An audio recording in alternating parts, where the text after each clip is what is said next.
Welcome everyone to this meeting, this FMBug number 74. Good to see you all here. I'm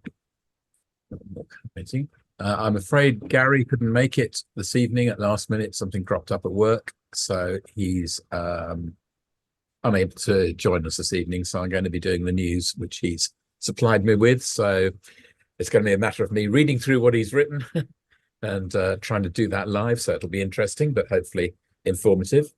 Do feel free to join in at any time, and keep an eye on the chat. Occasionally I put things in the chat.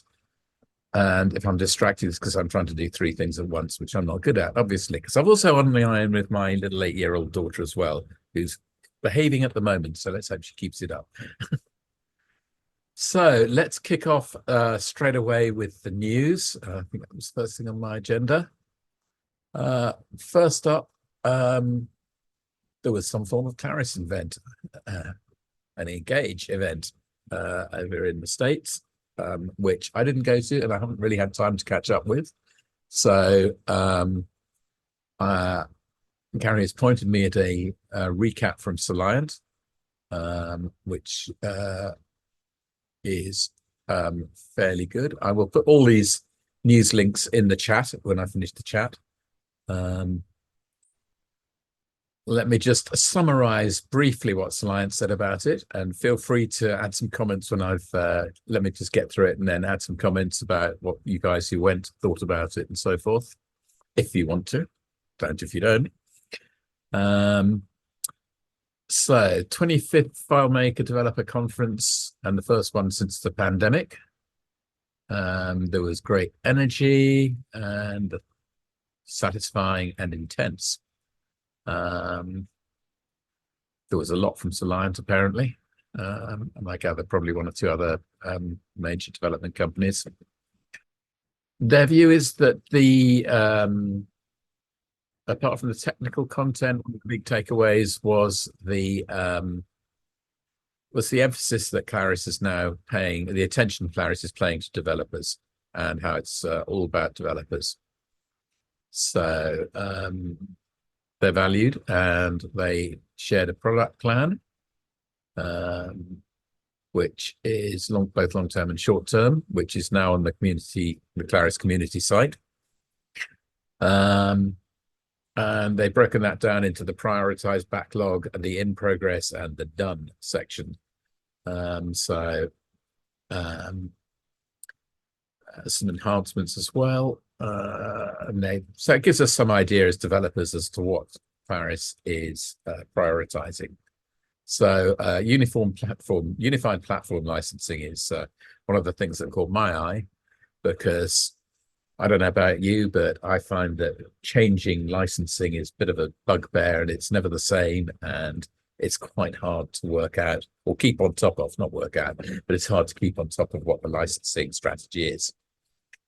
There are some enhancements to server, and there's some better integration, more security, and dedicated storage for JavaScript code for add-ons then.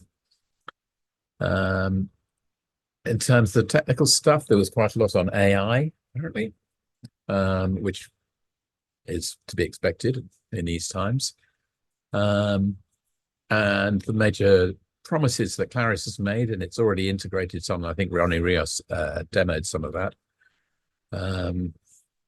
is faster development for developers and better data insights for clients. What does that mean?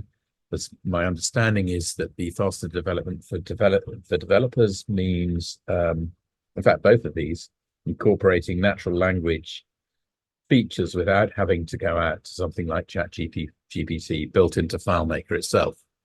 And that will mean that they're trying to improve the way that people create searches and interrogation of data, so that it's clearer and easier for the end user as well to obtain data from big data sets. So it's more under the hood than it might appear to be on the surface.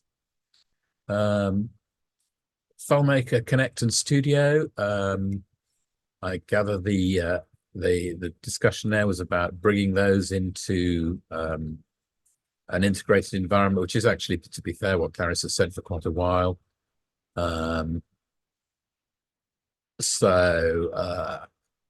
They've gone down some dead ends. They've come to some conclusions. They've now clarified the message, and they're saying that basically Claris platform is now three things, which is Claris FileMaker that we all know and love, Claris Connect, and Claris Studio. Claris Studio is worth keeping an eye on because there are some good things coming, and it's probably the future way that layouts will be created in FileMaker. With regards to server, basically the takeaway from that is think Linux, because that's where FileMakers go. That's not to say that the other versions won't work, but Linux will be the better option generally.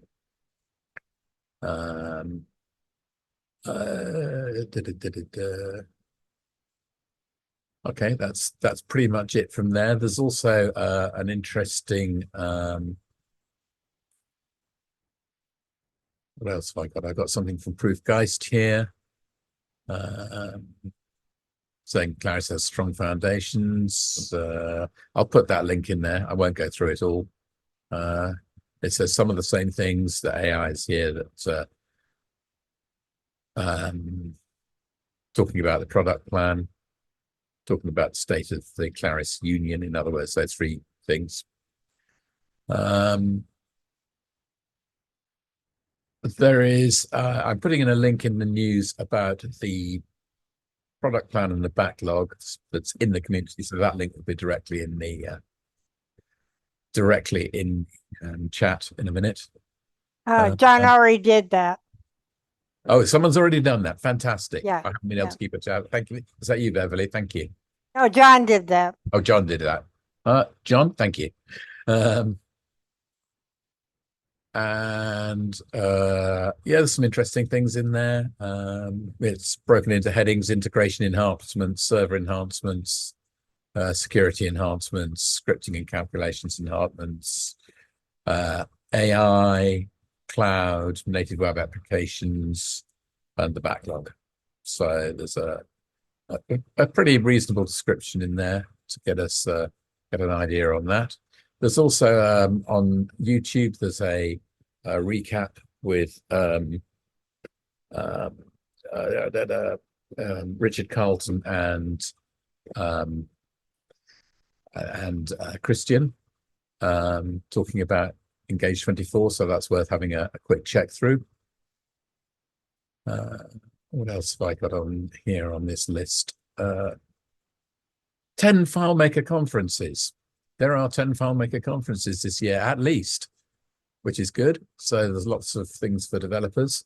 From Engage, FileMaker in Valencia, Build and Grow in Greenville, USA, .fmp in Berlin. There's one in France. Oh, sorry, one in Montreal, Canada. There's one in Australia. There's one in Liechtenstein, one in Rome, Pause on Error in the USA, and Engage You in Sweden. So that's quite a big range. So that's exciting for developers, plenty of opportunities to get together, which is what I think we all benefit from and enjoy.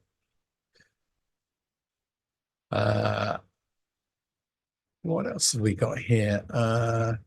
Oh, yes. Another little thing that Gary's picked up on is FileMaker 20.3.2.205. Perform script on server with callback doesn't work in WebDirect. The perform script on server is executed, callback doesn't work, the browser window freezes, and the user's disconnected from the server. Interestingly, I think I might have seen a similar issue today with something else. It's apparently Apparently it doesn't affect many versions. Again, I'll provide a link for that. I think it only affects 20.3.2.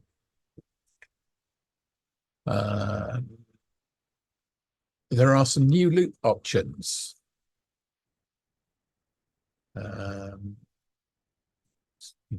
List of things.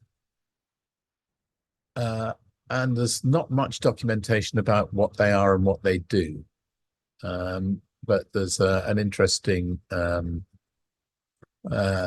answer from Daniel at Wheatbix about that, saying basically it's about improving efficiency within the loop. So instead of looking at currently, FileMaker will go and look at the relationship every time you go through a loop. And some of the options now, I haven't looked at this myself, I haven't seen it, so I'm talking slightly off the top of my head, and slightly from what I'm reading here. But the loop allows you not to have to look up those relationships every time, thereby making the running of a loop quicker.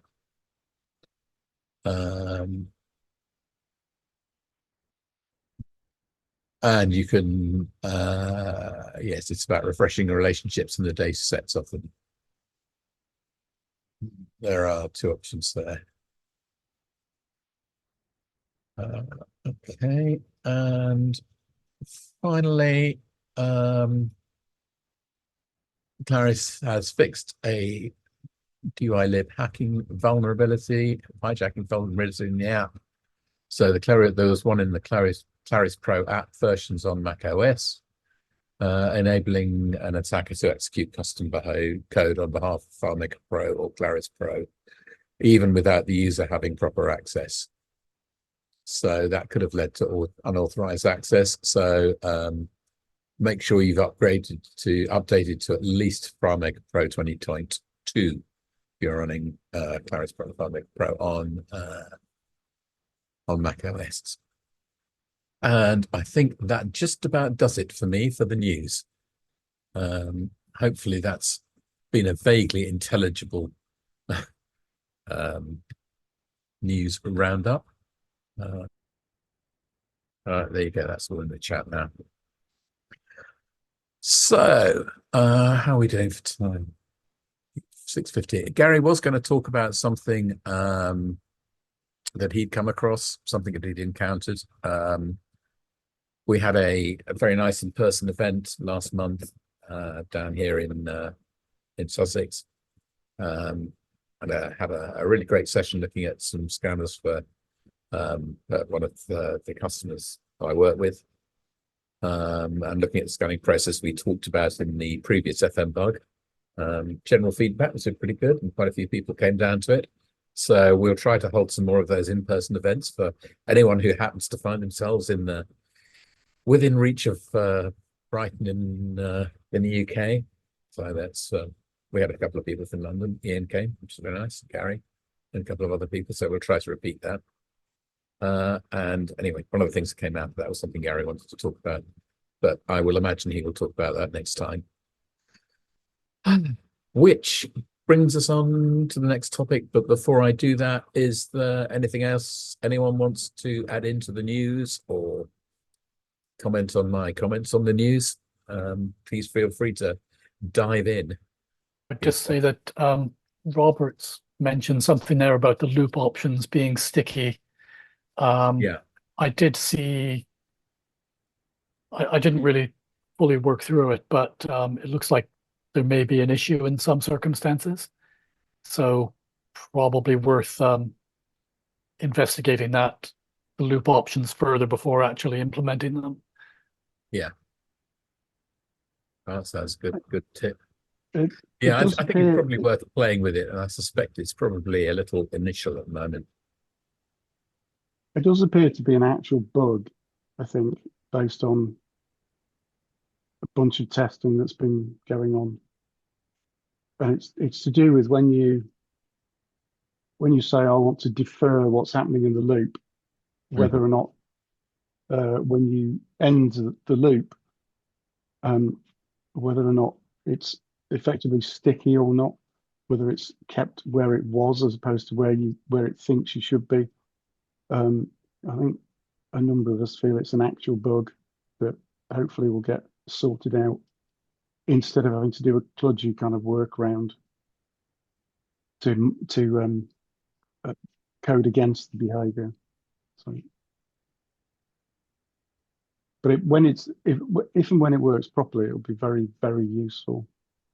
Beverly, you asked about saving the chat. So I think it's a point I can answer for everyone there. We save the chat, and it's available after the meetings. I try and get it up fairly quickly as soon as I get hold of it from Gary. So yes, you should be able to at least save the chat then.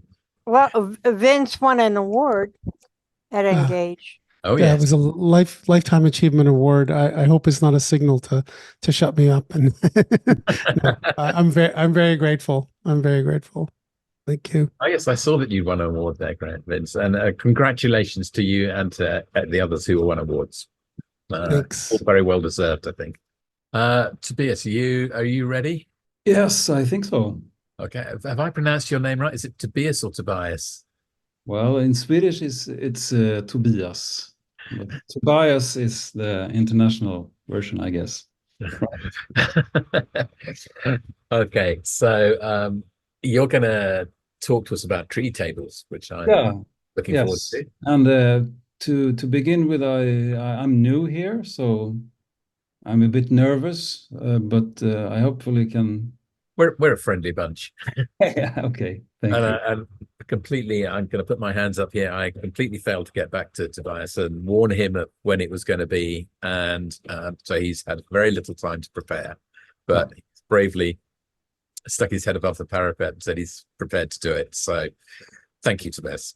Thank you, thank you. Take it away.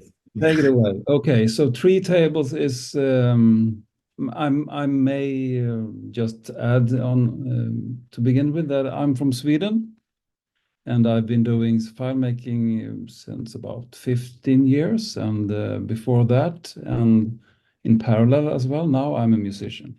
So that's a bit about me. So Quite a few of us are musicians. quite a few. Yeah, common feature amongst FileMaker developers. Many are musicians. Yeah, I understand so. So, like I said, tree tables is my own term, I guess, for something that has to do with the data structure tree. So I should share my screen. Desktop one. You should be able to. The permissions are there if you share it, so it should be. Mm. Yeah, we got it. Can you see it? So I'd like to say also that I prefer to be interrupted. So please just fire off any questions or comments about. I have a question right away. Will you share this example? Not really. It's not done yet. Okay, thanks. So it's in development, I have to say. Yeah. So tree tables, it's about the data structure tree, and it's about the implementation of that in FileMaker. So the tables portion of the name is like the representing the implementation in a relational database. So this is an example tree to the left there. And just a quick information about trees. They are built from nodes and connection or links between nodes. And what this aims to solve, this implementation or this technique or what you want to call it, is the problem of static, rigid data structures, or I should say table structures or schema structures, in a way where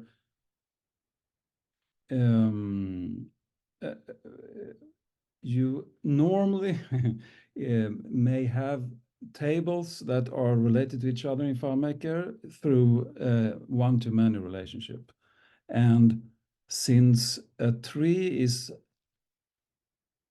basically a row or a sequence of, or a stack of one-to-many relationships, it can be transferred into, instead of having multiple tables with one-to-many relationships in between them, to have them merged into a single table that maintains those one-to-many relationships, which means that you are not limited by the static tables that you have set up. So one example would be like a project table, a phase table, and a task table, which one project contains one or many phases, and one phase contains many tasks. And if you model it with using three tables, separate tables, you will have a problem if you want to add another level to that hierarchy.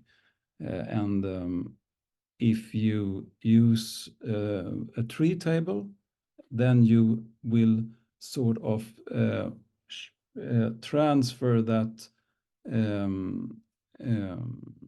structure of having multiple tables into data, because it's the data inside that tree table that represents those structures. Like I said, a tree is basically just a stack of one-to-many relationships. Are you following me? Yes. Yes, we are. Yes. Thank you. Okay, so node A is called a root. That's and there are a bunch of terms associated with trees. Like it's one node is the tree, the root node, and what is special about that is that unlike every other nodes in the tree, it has not a parent. So every other node in the tree has one single parent. So then you have so-called branch nodes, which are represented in this example by the B and C node. And then you have leaf nodes. And the branch nodes obviously have both a parent and one or more children. And lastly, leaf nodes have one parent but no children. Okay, so let me see here. I should delete this. And so how do you represent a node in a FileMaker database? Any suggestions?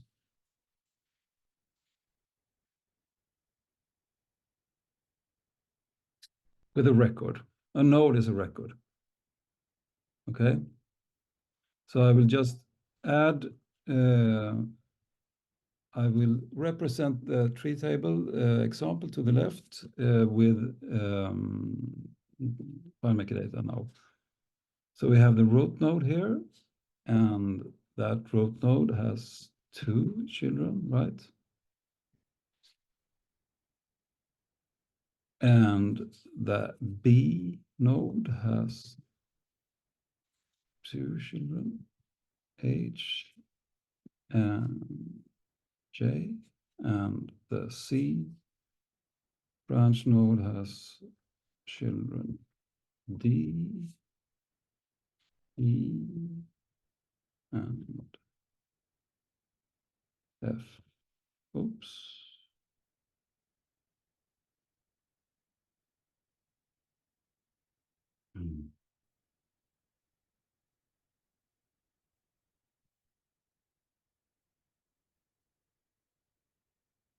like this. So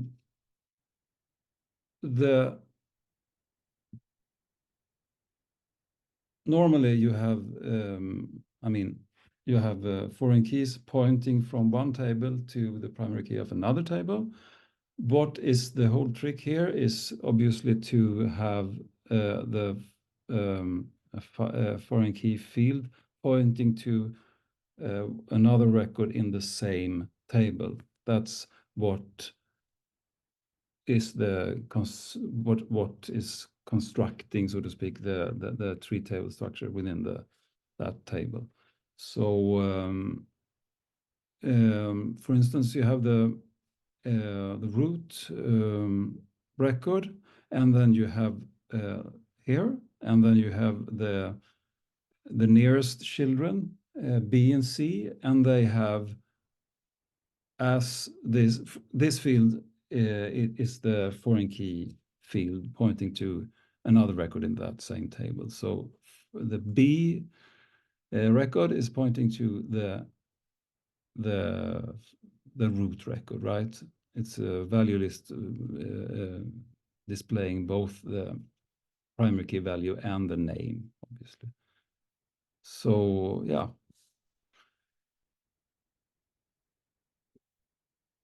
Any questions so far? It seems pretty clear so far what you're doing there. What did you to do this? Well, I've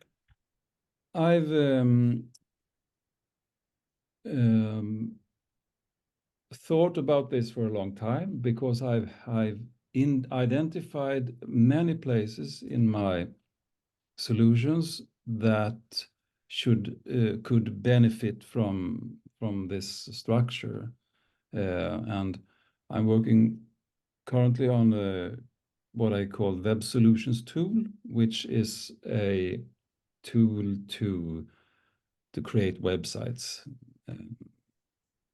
and where I compose the HTML code from records that each represent a HTML element, and I wanted to have an easy way to represent the nested HTML elements structure in a single table.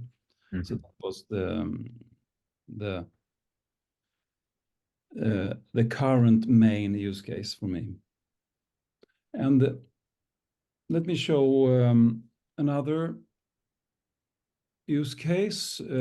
I have something called Topics tool, and I want to keep track of different topics, and they present themselves in a hierarchy like every other data, almost, it seems. And I wanted to connect one topic or subtopic or subtopic to an URL. So here I have actually two trees besides each other. Mm-hmm. And one function that is in this tree tables implementation is the ability to double click a record, and then you zoom in to a subtree, right? And this interface is very much aimed at mimic the macOS Finder file system hierarchy.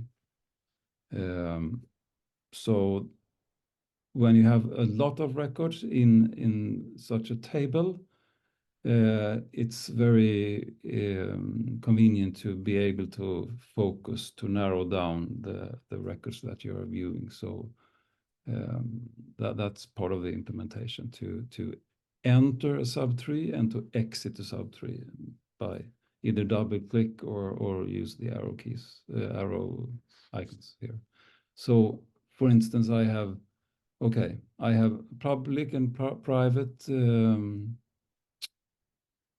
root folders, and for my computing, I've separated them into these topics, and then I have subtopics, and one of the things that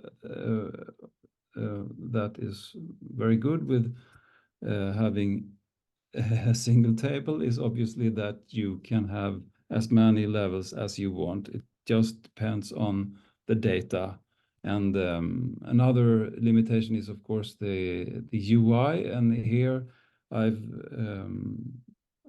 in this implementation, I have a limit of 10 simultaneous levels being displayed.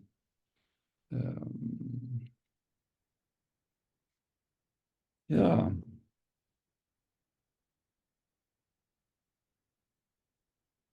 I don't know if that was a very short presentation. Maybe, I don't know, but yeah, maybe No, the it's fine. I can see that one of the things that would be quite useful is you can search it quite easily. Yeah. so I also see the sort border, which is kind of intriguing. yeah. Yes, that's an way of making sure, obviously, that the sort order is always correct, because if it's not, it's going to look very chaotic. So it is constructed. I believe it was some time ago I did this, but so if I enter a 0 in this foreign key field for the root record in each tree, and that turns into 3 added 0 digits in front of it, and then a space and another 2 0 in front of the sequence number. So that is how you keep track of the sort order. Is that somewhat understandable? Yeah, I think it's very clear. Oh, yeah. Yeah.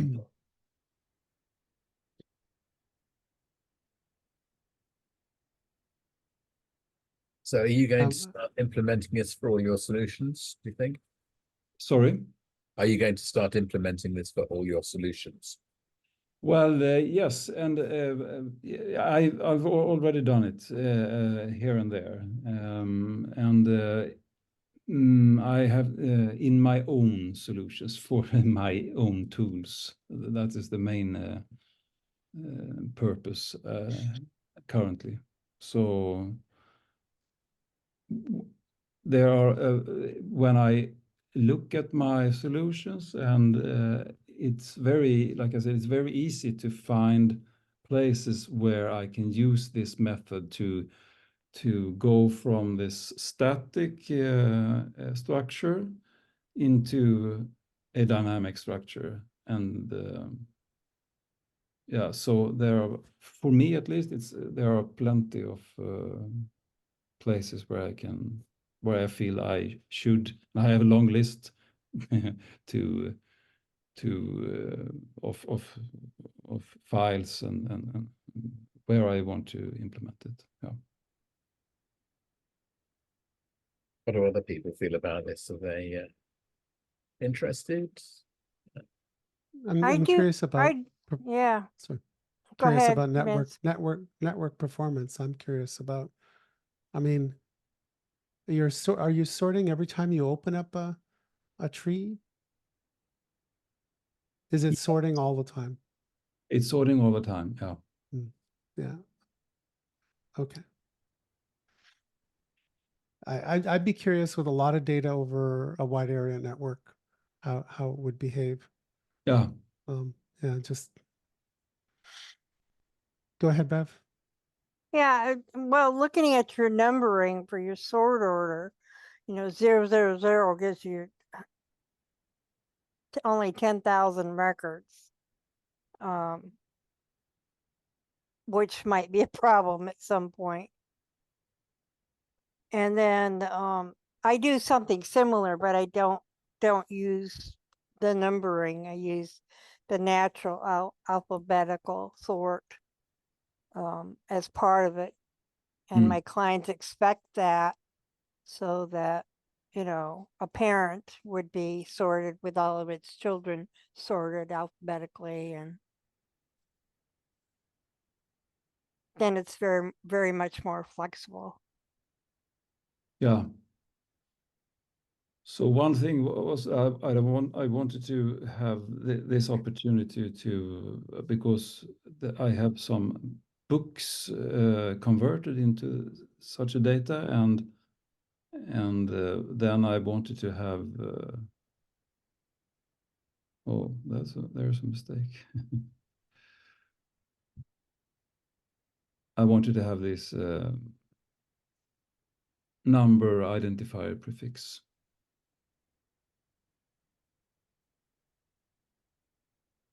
Yeah. And can we ask you how you are dealing with the portal and the indentation we see for Yes, sure. each of those? And yeah, and the for the first version of this, I excluded the option of doing web viewers. So this is just a normal portal, and the best option so far, at least, was to have a lot of bottom bars and to hide them when they should be hidden based on the level. The hierarchy level. The hierarchy. Yes. Okay, very good. No, because usually in FileMaker, the structure will let you scale just as much as you want. But when it comes to display, we know that there can be some constraints, like with portals or list view or so on and so on. So there's this extra level of thinking or care that we need to put into how are we going to be displaying that data. So it's a very interesting topic, and I think of the patterns that I've seen in terms of the data structure. Usually there's two main patterns. One is one where the foreign key is assigned to the record, and basically it's very nice when you have to make edits. So for instance, if you needed for the node E to then become a children of B instead of C, you simply have to change the foreign key that E has for C to the one for B, and you're done. But on the flip side, when you need to query for a given parent what is the list of all the children's, that is calling for the system to run a number of subqueries, because a single node doesn't know all of its children. And there is an alternate design pattern that that seeks to address that, but at the price of making record modification harder. But the queries are faster. It's basically called the nested sets model. So if you look it up, you'll find something where for each node, it's assigned two values, basically a low value and a high value. And like here you would have A, having 0 for the low value because it's the root, or 1 for the low value because it's the root, and then you would add 1 for each of the children nodes, or 1 or 2 for each of the children nodes, and then the upper bound for A would be that number. And each of the children have their own bounds be within the bounds of the parent, and in that way you can run a query that's going to give you the list of all the children fairly easily, because the parent then knows, like everything that's in between this and that, I own, so to speak. But the flip side is there's a tax to pay when you want to change a node, like I described earlier, take E and bring it under B, then you need to change all the boundaries for the other nodes that are to the right of it on the tree. So it's a different view, and instead of up and down because of the way things are numbered. But if you look it up, it's very interesting. It's very interesting. And each of the 2 models have their own pros and cons. If you expect to be doing modifications often, the one you have is really the one model to go with. If you expect to have something that is more static and that you're going to keep querying over and over, then the nested set model would be the one to turn to. Yeah, I've read about it, and maybe I will come back to it, possibly. This is like an 0.50 version of the whole thing. So it's I need to get back to things here to solve, because it's not too fast to since I've included this number identifier prefix. If I want to delete a sibling that has like many other siblings, there are many rights to do in that field that controls the number identifier prefix. So it's very slow in that regard, and I maybe should go for a linked list. That's an option to. I found that fascinating. Thank you very much, Tobias. I hope your nerves survived it. Yeah, I did, sort of. Thank you. No, well, it's great. Thank you very much for coming along and talking to us about that. And yeah, do come and talk to us again sometime if you got something else. And I hope you enjoy the rest of the meeting. Yes, thank you.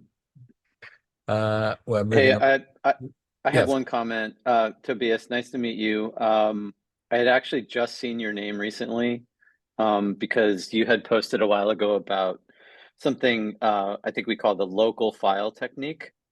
And we actually had someone do a presentation at Claris Engage on the subject. And I was looking like, what is the history of it? And you were one of the few people that was very interested. This was several years ago. So I figured at some point we may end up having conversation with you, but the local file technique, for those who don't know, is a way, kind of a crazy sounding thing. You take a copy of the essentially local data cache file, or you take it from the server and you put it in a container field, you send it over to the client, they pull it out there.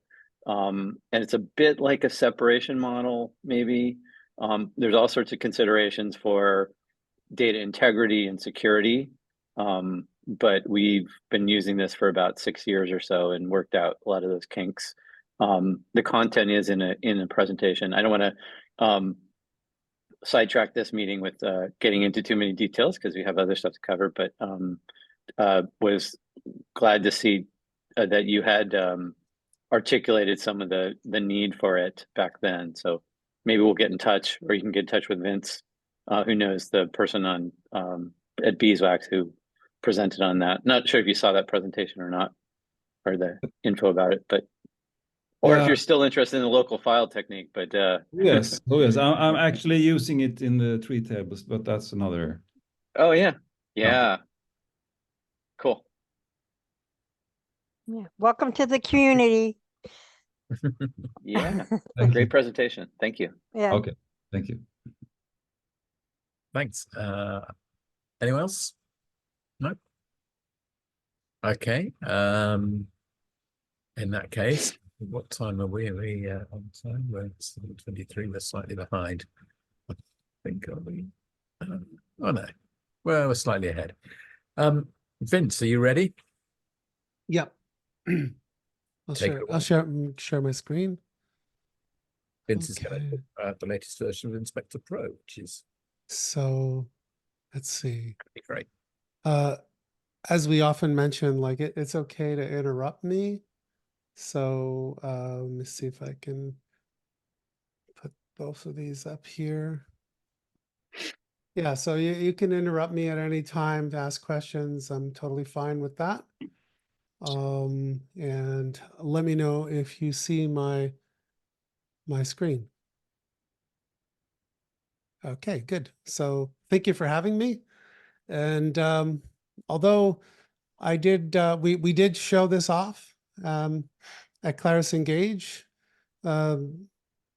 just slowly getting around to different user groups.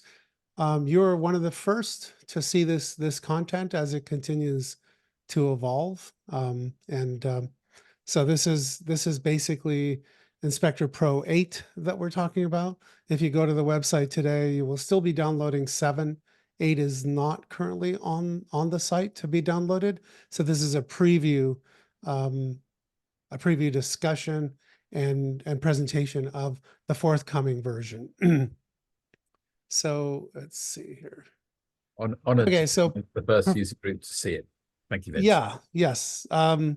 Performance, collaboration, insight. We're a large team at Beeswax, and we're often looking for ways to better collaborate as a team. And so we got a lot of inspiration and feedback about what kind of things we can build into this release. And I think you'll be excited if it doesn't change everything, but maybe not everything, but a lot. So we're excited about it. I'm excited about it. So we'll go through a brief history of Inspector. We'll talk about workflow comparison between what we used to use, which was DDR, and now we've officially, with 8, we were officially switching over to save as XML. Processing comparison. We'll talk about some demos. We'll feature comparison if we have time, and then recap. Okay, so brief history of Inspector. So this is version 3.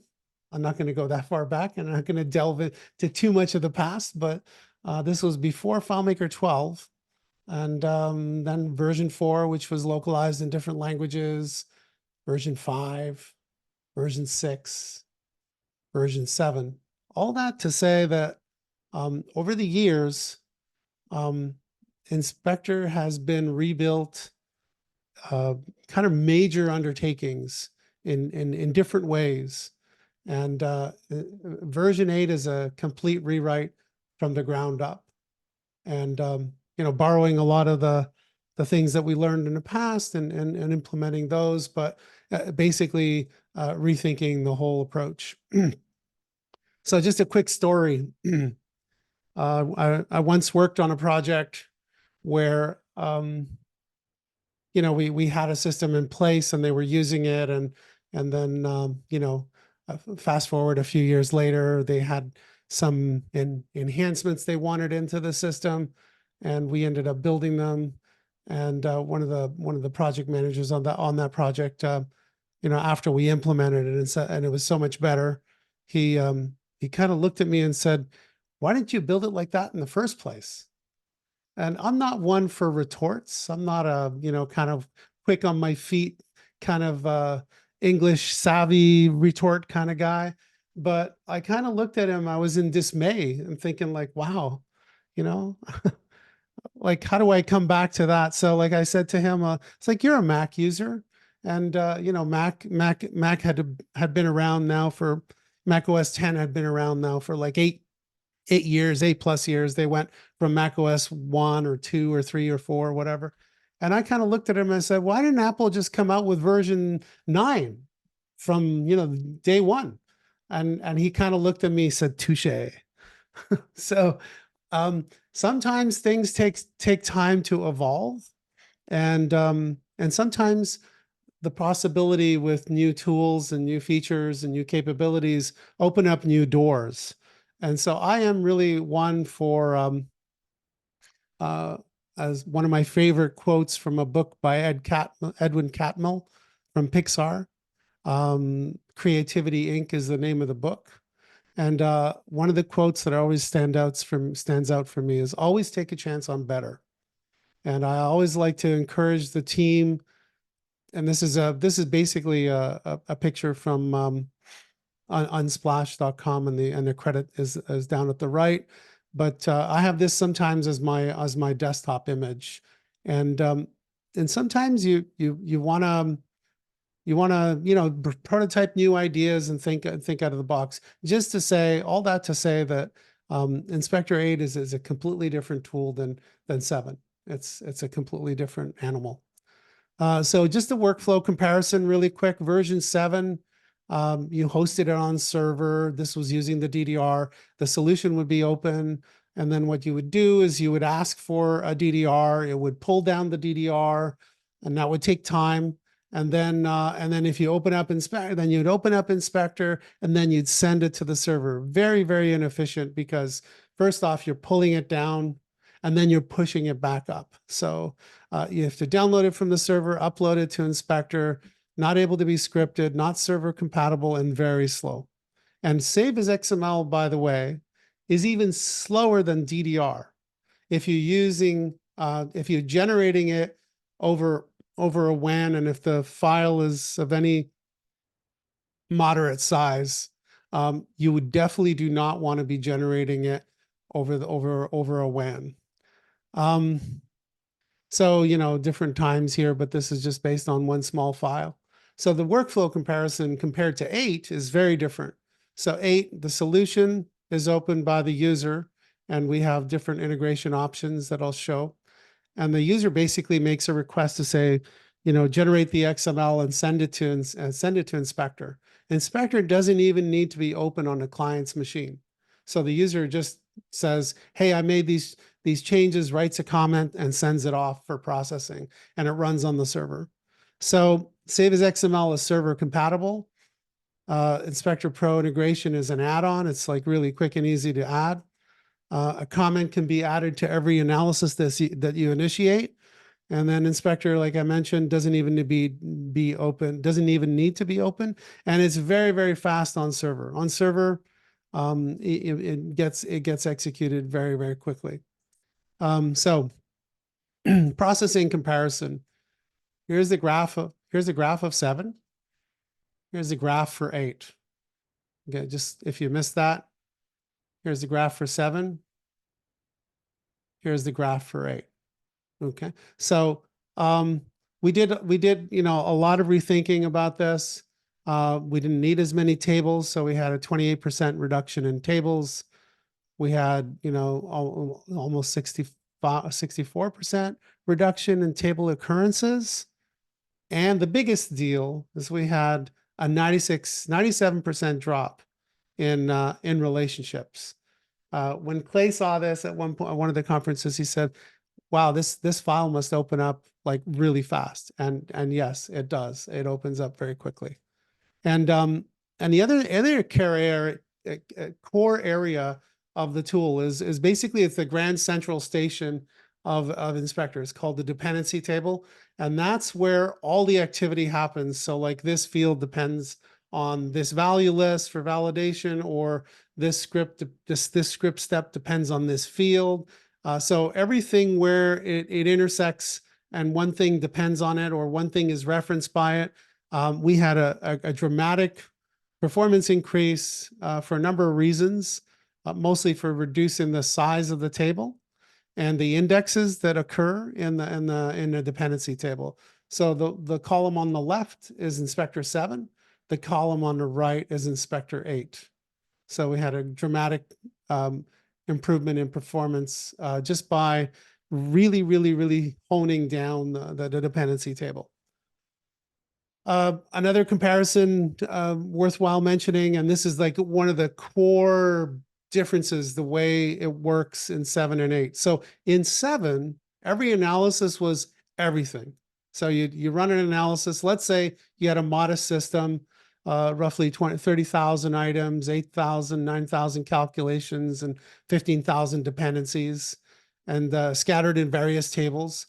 So every analysis would be gobbling that data up over and over and over again. If you do 100 analyses, that's millions of rows of data across, 30, 40 tables, 50 tables, etc. Right? And so the system would get larger and larger and slower because as you import that, it keeps updating those indexes. It takes slower to import. And so an import that would take like a couple minutes might end up taking, after 100 snapshots of that data, not unrealistic that it could take anywhere between 10 and 15 minutes or more. And here's Inspector 8. So I don't know if you missed that. Here it is again. So what 8 does is it takes the first snapshot of data and it gobbles up everything, just like 7 did. And we call it a baseline analysis. After that, what it's doing is it's gobbling up only the changes, anything new, anything modified, anything deleted. And it can tell right away if there's no change to your files. And it aborts very, very quickly, within a second or two. So what Inspector 8 is doing is if you're refactoring your solution and you're trimming down, like getting rid of layouts, getting rid of fields and all that, the footprint in 8 is actually going to be smaller and smaller as you go, because it's actually removing those records, because it has a one-to-one representation with what you have in your system. If you're growing your code, then the footprint in Inspector will grow, but it'll grow one-to-one with what you have in your code. The only place where Inspector 8 grows with amount of data is in the history, and I'll talk about that in a little bit with some demos. But basically, what took before maybe 18 hours to analyze 100 analyses of some system, and you would end up with millions of rows of data, now takes 10 minutes or less with Inspector 8 for 100 analyses. And it's not unrealistic that you could do 100 snapshots of a solution within one day. Okay, so so this is one of the core fundamental differences in the approach that we've taken with 8. And the driving factor behind all of this is allowing you to stay productive and stay in the zone, so to speak. So total items, let's say, again, comparing 7 and 8, we had hours of time, we have millions of records, and now we have minutes, and we have, a representation of one-to-one with your solution. The baseline is up to 5 times faster than the previous version. So even at doing the basic importing of data, we're doing that and more because the XML has more information. So we're grabbing all that data almost 5 times faster. But then where the incremental comes around into the picture, we're doing that almost 40 times faster.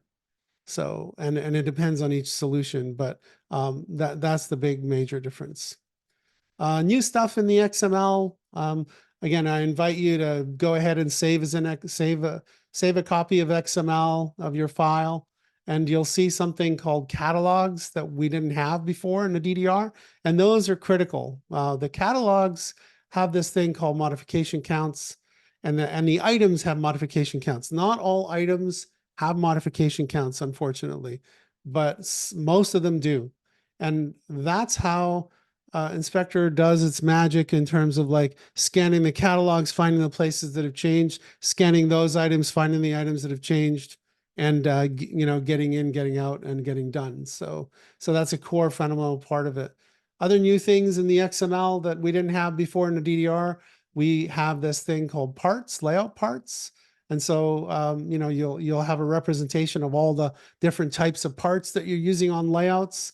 And I kind of reduce the copy of the XML here so you can see how this is kind of structured.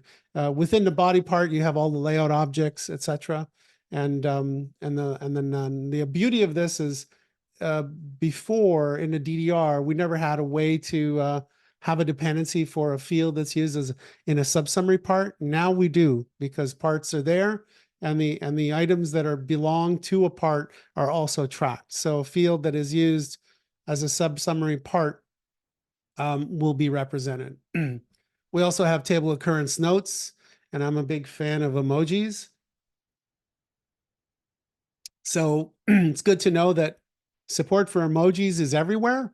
You can put them in scripts, you can put them in calculations, you can put them on table occurrence notes, etc., and they come through just fine. So these are table occurrence notes. And so let's switch to some demos now. So first off, the reasons for using not the DDR, but the XML. Save as XML to be exact. So metadata audit logging. So you'll have change history. You'll know who changed what, when. References and dependencies like we had in Inspector 7. You'll have like, this field depends on these other, components. And this field is being referenced by these other places. So you have all that like we had before. We have problem detection as we had before. Detailed information and current state. I can't stress how useful this is from a point of view of iteration and development. So you're staying in the zone, you're developing, you want answers immediately, or not like immediately, but almost immediately. And with this tool, you'll see that you can fire it off. It runs on the server. XML is generated, and it's processed very rapidly. For every change you make, you'll almost see instantaneous results. Staying out of the way of the developers is one of the mantras of what we have been developing with version 8. So allowing you to stay in the zone. As a matter of fact, when you run Inspector, the integration in your file, you can have it run in a couple of ways. You can have it run as a script schedule in the background every minute, every couple of minutes, and it's picking up all the changes behind the scenes. You never even have to write a line of code or anything to say, I made this change. Sometimes writing the comment is longer than actually it processing the XML. Integrations, we have integrations with Slack, and we'll have other integrations with other dev tools that is coming. We have a lot of team collaboration features. Again, because it's hosted and it's a central source of truth, our team relies on it and communicates constantly over Slack. And there's a lot of other kinds of really cool things that we can do as a team, where you can put tags on things, you can put comments on things, and those notes, comments, if you wish, can persist even if you clear out all the analyses and start over. So you can reset a solution. Let's say you want to run it through a sprint cycle, and you have 3 months of development. You write a lot of notes about, let's say, a field, a table, or places where you can't put notes. Let's say a value list, and those notes are conveying information for other developers. Why is this value list there? What is it doing, et cetera, et cetera. If you clear out the analysis and you start another sprint cycle, you can save the notes. They're attached by UUID, and they will reconnect themselves to each object. So it's like magic. We have automated capabilities. We have API integrations and much more. This is just setting the stage, so to speak, but you'll see some really exciting things that are possible. So let's look at creating a new solution. On the top right, you click a button, new solution. It brings up a card window. You enter the name of your solution. You can enter the file name for the main file of your solution, and there's integration to then have it generate all the extra XML files. So now that I have a solution, I have a solution ID. You saw that 472 is that solution ID. Let me show you how the integration works, and it's very, very seamless. So I'm going to create a context file on the desktop. I'm going to go into layout mode, and I'm going to go and add our add-on The add-on is just select it, and then you just drag it to the layout. And then once you've added the add-on, basically it adds a table, it adds, let's see, what else does it add? A script, a layout, a table, and some other things. But basically what you would do is just enter that number. What was that number, 472? And that's the hardest part. That's it. Enter the number in there. Now these two are connected. If they're hosted on the same server, put in a comment and then hit return and it's up and running. And that's the integration. That's how hard it is. Okay, so now these two files are connected. There's 3 different types of methods that you can run Inspector, and I'll show off a couple of others here. So the other options are right from Inspector, you have this integration method. You can upload manually as we've done in the past. So like I've already generated this XML. It's asking me for the location of the XML. I select it.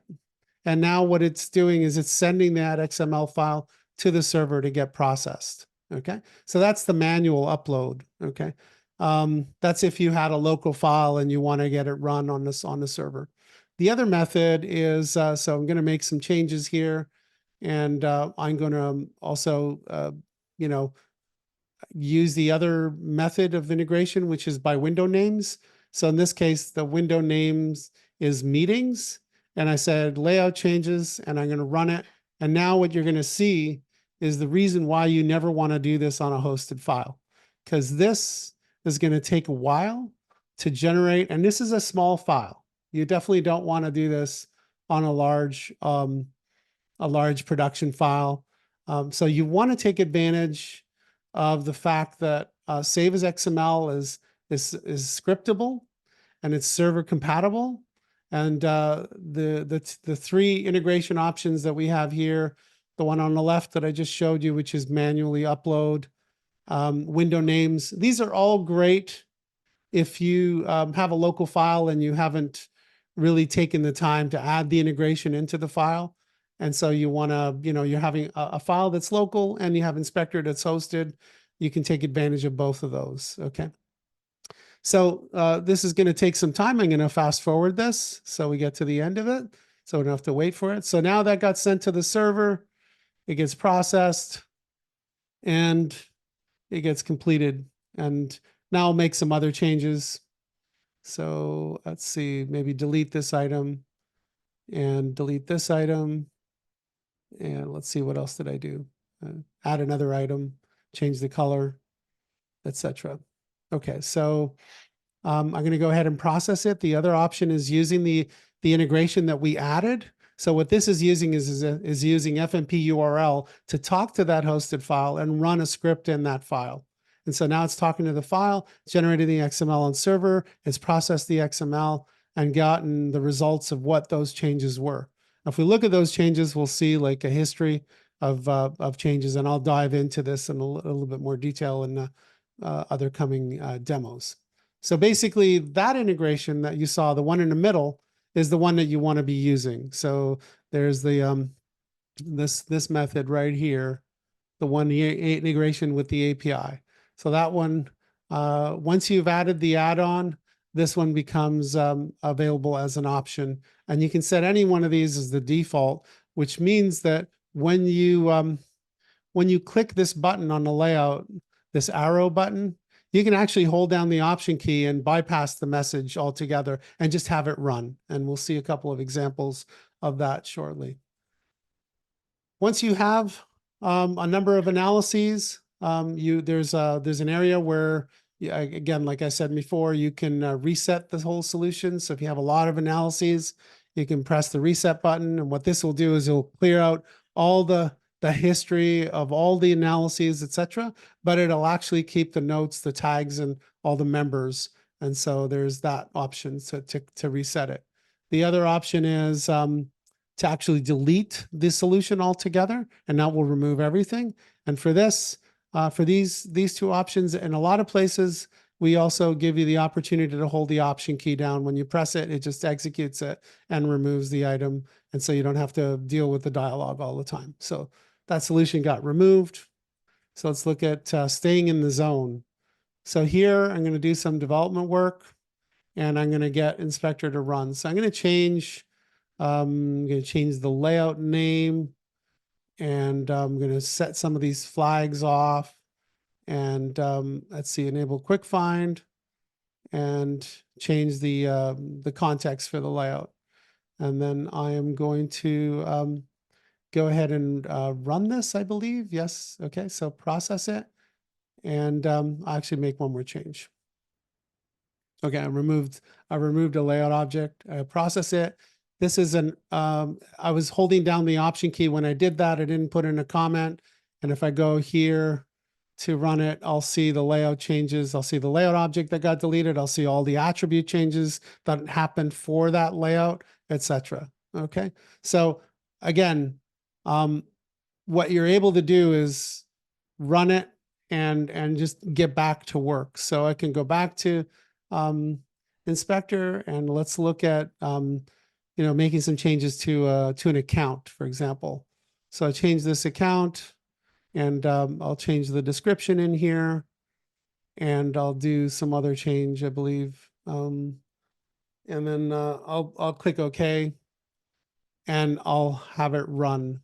Again, I'll hold the option key down, I'll run it, and in the background, it's running on the server.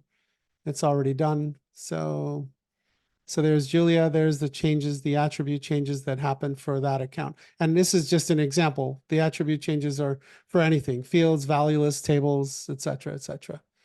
I can go look at the account list. I can look up Julia, okay? And I can look at the history for Julia for all the changes. So at the very bottom, we'll see the account Julia existed, and then this was done when the baseline import happened.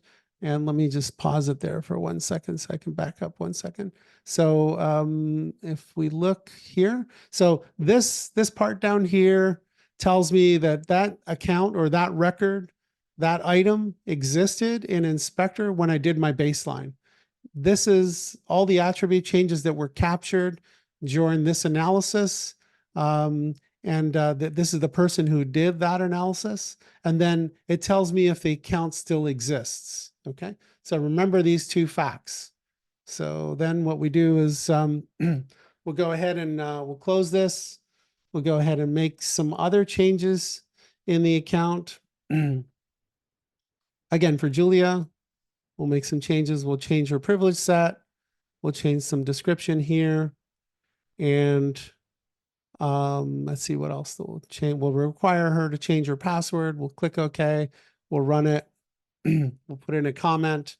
And this is a different UI because this is an older version of the add-on. So we'll run it. And we'll look over here, and it's already done. Okay, so like if you look at the history, and you'll see the latest changes, all the attribute changes, and the account still exists. So we'll go back, we'll make some changes, and this time we're just going to go ahead and delete Julia's account. Okay, so once we delete it and we run it, you'll see over here, the account Julia is already gone. I don't have access to it anymore. If I go to the dashboard, what we've added is the ability to do a global search, and we could search on history. So meaning we can type up something that was existing, okay? And now we're able to still find it and reconstruct the history of it. So again, I invite you to look at the bottom, which is when it started. If it was existing as part of the baseline, it'll be a blue bar on the side. If it was added during one of the analysis along the way, it'll be a green bar. And then all the changes are in the middle like a sandwich. And all the attribute changes for every item are also part of that middle part. So, if it's a field, all the field attribute changes that happened, et cetera, then you get to the top and it tells you whether it is still existing or it was deleted and who deleted it. Okay, so there's that. And then, let me see what else. Yeah, I think that's it for this demo. Any questions at this point? Robert, go ahead. You have to unmute yourself. Yeah, thank you, Vince. Many questions. Thank you so much. It speaks a lot to how much work has been put into the tool. You said something to the effect of when the two files on the same server, could you, so it seems to hint like there's a possible deployment where both files are on distinct server. Can you speak a little bit to that? Yeah, that's something that we will be able to do in the future. It's not available right now. So you can have Okay. your development file. You can have your development file on a dev server. You can have inspector on an inspector server, wherever you want it. And then they will be able to figure out like, okay, I have my XML. I need to put it to the inspector server, etc. Right now, inspector lives on the development server alongside your development copy. Okay. Awesome. Yeah. Oh, look at that. Balloons. Yeah. Do I celebration. do I get one more? Sure. I don't know if other people have questions, but so, and that one is more like a dictionary item. So in how Inspector is listing things, we're talking about solutions, right? Now the previous DDRs would let you package multiple files into a single payload to process and analyze. Save as XML, you can only, like, it outputs the XML for a single file. So when we are looking into Inspector, if I have a file that has I have a solution that have 5 files in Inspector, can it be bound to a single solution, or does it? Yes. Inspector will So see it as basically- 5 solutions. Basically the integration gives you some scripting where you can have the main file is going to be your controller file. You call that script in there. That script will out, dispatch all the XML to be written from all its subsidiary files, so to speak. And then it will say, okay, I'm done. I'm now going to tell Inspector to process all 10 of these XML files as part of one analysis. Yeah, so that's all taken care of in the add-on. And that's just a little bit of coding that you'll need to do to get it hooked up into your other files. So that's possible, yes. Okay. And it all comes through as part of like one analysis, so to speak. Okay. Any other questions? Perhaps one more. Okay, go ahead. So you said something about how many snapshots you're taking, and you said, hey, if you so wish to have 100 snapshots in a day, you'd be able to, or things like that. So can you tell me what's the added value for smaller windows of snapshot as opposed to something that would be more like a end of day type of thing, or of a weekly snapshot or something like that? Yeah, there's a lot to say about that, and that hopefully things will evolve and Claris will make some changes, whatever. But if you don't take a snapshot, your changes are not captured just yet, right? So you want to be as current as possible. And so if you have a designer and they're working on a layout and they're iteratively working on the layout, as soon as they made some changes, they could run it and say, here's the first draft, here's some change. I'm continuing to make changes. And they keep running it. Again, you have the option to write a script schedule that calls the integration script right from the schedule. So you never have to work. You don't even have to tell the developer that, this is happening. It would be unknown to them, and it would be happening behind the scenes. And then you can get it as frequently as you like.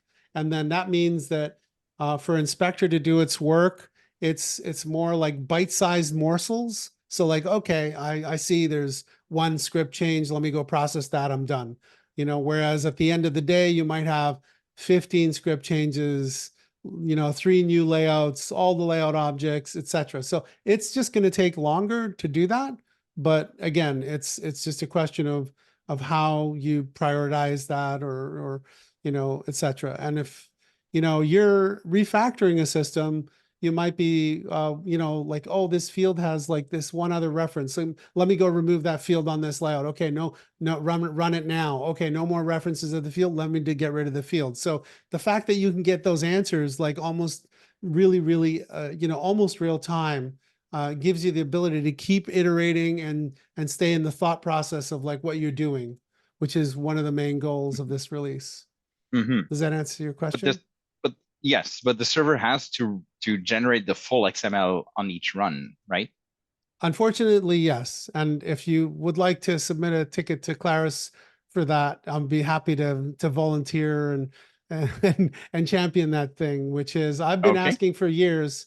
I've been asking for years micro DDRs, micro XMLs, which is just give me that blob of XML that changed, and we'll process Yeah. that. You know, Like whereas like right what now, we have yeah, for the how is it called again? The progressive updater. backups, like Yeah, yeah. progressive Yeah. save as XML or something like that. Yeah, yeah. Okay.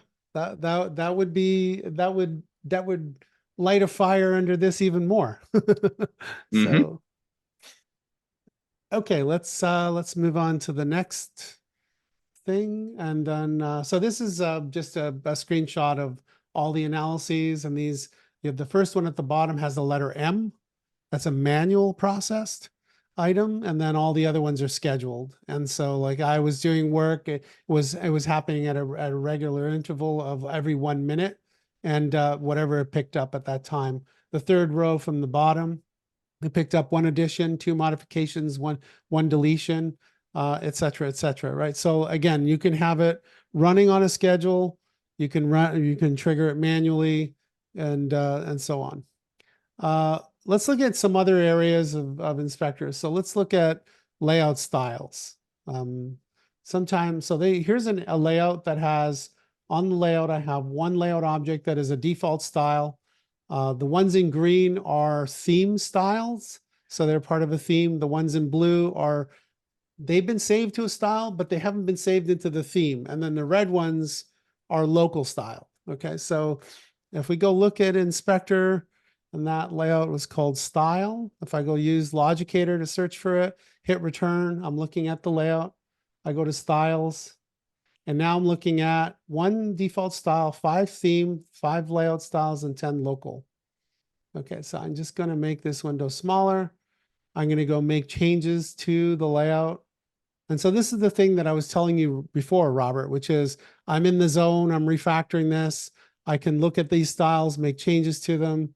And then once I've done it, I've given them all a style. What I do is I can go back to browse mode. I can run inspector. Don't put a comment. I just held the option key down.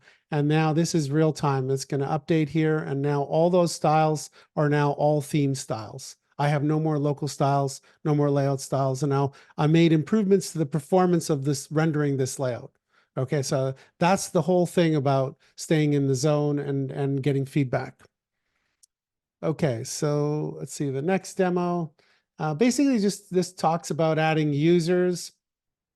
So Inspector supports the ability to have multiple users, and you can have different roles for each user. So in this case, I'm going to add, let's see, I think I added my dad, Tony Menanno. And so, yeah, Tony, and then his email. And then what you have is you have the ability to set either an admin role or a user role. So if you set an admin role, they can do everything. If you set a user role, basically you can grant them the ability to create their own solutions. If you don't grant them that ability to do that, then all they're able to do is see and be part of solutions that they've been added to. Okay, so they're a user, and they will show up in the list of users when you want to add that user to be part of a solution. So this is where you go here, you add, select a user. And so Tony Menanno, he's going to be an architect or a manager, add him. And then I'm going to add myself as an architect. And I'm going to add Brendan as a developer. Okay, so those three members are now part of this solution. And if they were only users, they would only be able to see that solution and participate on that solution. But anybody can who's developing in the solution can always run the scheduled scripts can always run and pick up any changes from any any developer of the team. So they don't have to be part of the users to be able to submit. So that can happen behind the scenes, or it can happen right from the app. And the convenience of the users is for them to go and see the insights of what's going on in the system. Locating items. This is kind of cool. So you have a layout object that's contained within a tab panel, and these locations are absolute references. So 433 is the location of that item. So I'm going to just process this. I'm going to go look at the layout. I'm going to use Logicator to find that layout really quick. And so now I'm looking at the layout, and I'm going to click into the objects on the layout. And now I see this text object that is inside that tab panel. If I hover over it, I'll see the absolute location of the object, but the DDR represents the relative location of the object. So sometimes the relative location is not helpful for you to find the object. If I move the object out of the panel that it's contained within, and I run it, you'll see that the text object now is no longer part of that object. It got moved outside of there. And if you look at the history, the changes will tell you that the parent object type was a panel. The parent object type is nothing. It's now changed. Someone got it out of the portal, got it out of the tab panel. Now I'm going to move the object back into the tab panel, and I'm going to run it again, holding down the Option key, run it, and then you'll see the text object move back into the location where it was. And I'll undo the selection. And if you notice here, I'm scrolling, it's like butter. Everything I click on is like butter. I'm on a WAN. This solution is halfway, it's all the way on the other side of the coast. This is WAN performance of Inspector. It's not local area network performance, or not even local, it's hosted. So great performance. And we kept an eye on it throughout the development cycle. Okay, additional information and problems, just really quick. Sometimes there's just too much information to convey in one list. We continue to work with that. There's a lot of information in some of these areas, and you'll see here we have a kind of a popover panel that describes all the layout script triggers that are available and all the details of each of the script triggers, etc. We'll have different areas, so like you can focus on one area is for styles, one area is for settings. So there's a lot of information. You just go to that area, and Logicator is at your beck and call. You can also have the global search options to search for things. Oftentimes people would say, like, I see a problem, but I don't know what the problem is. We made improvements to basically really call out what the problems are. So you can actually get a clear indication of, like, okay, this, the problem is the script associated with that script trigger is gone, or none of the modes are enabled for this script trigger, etc.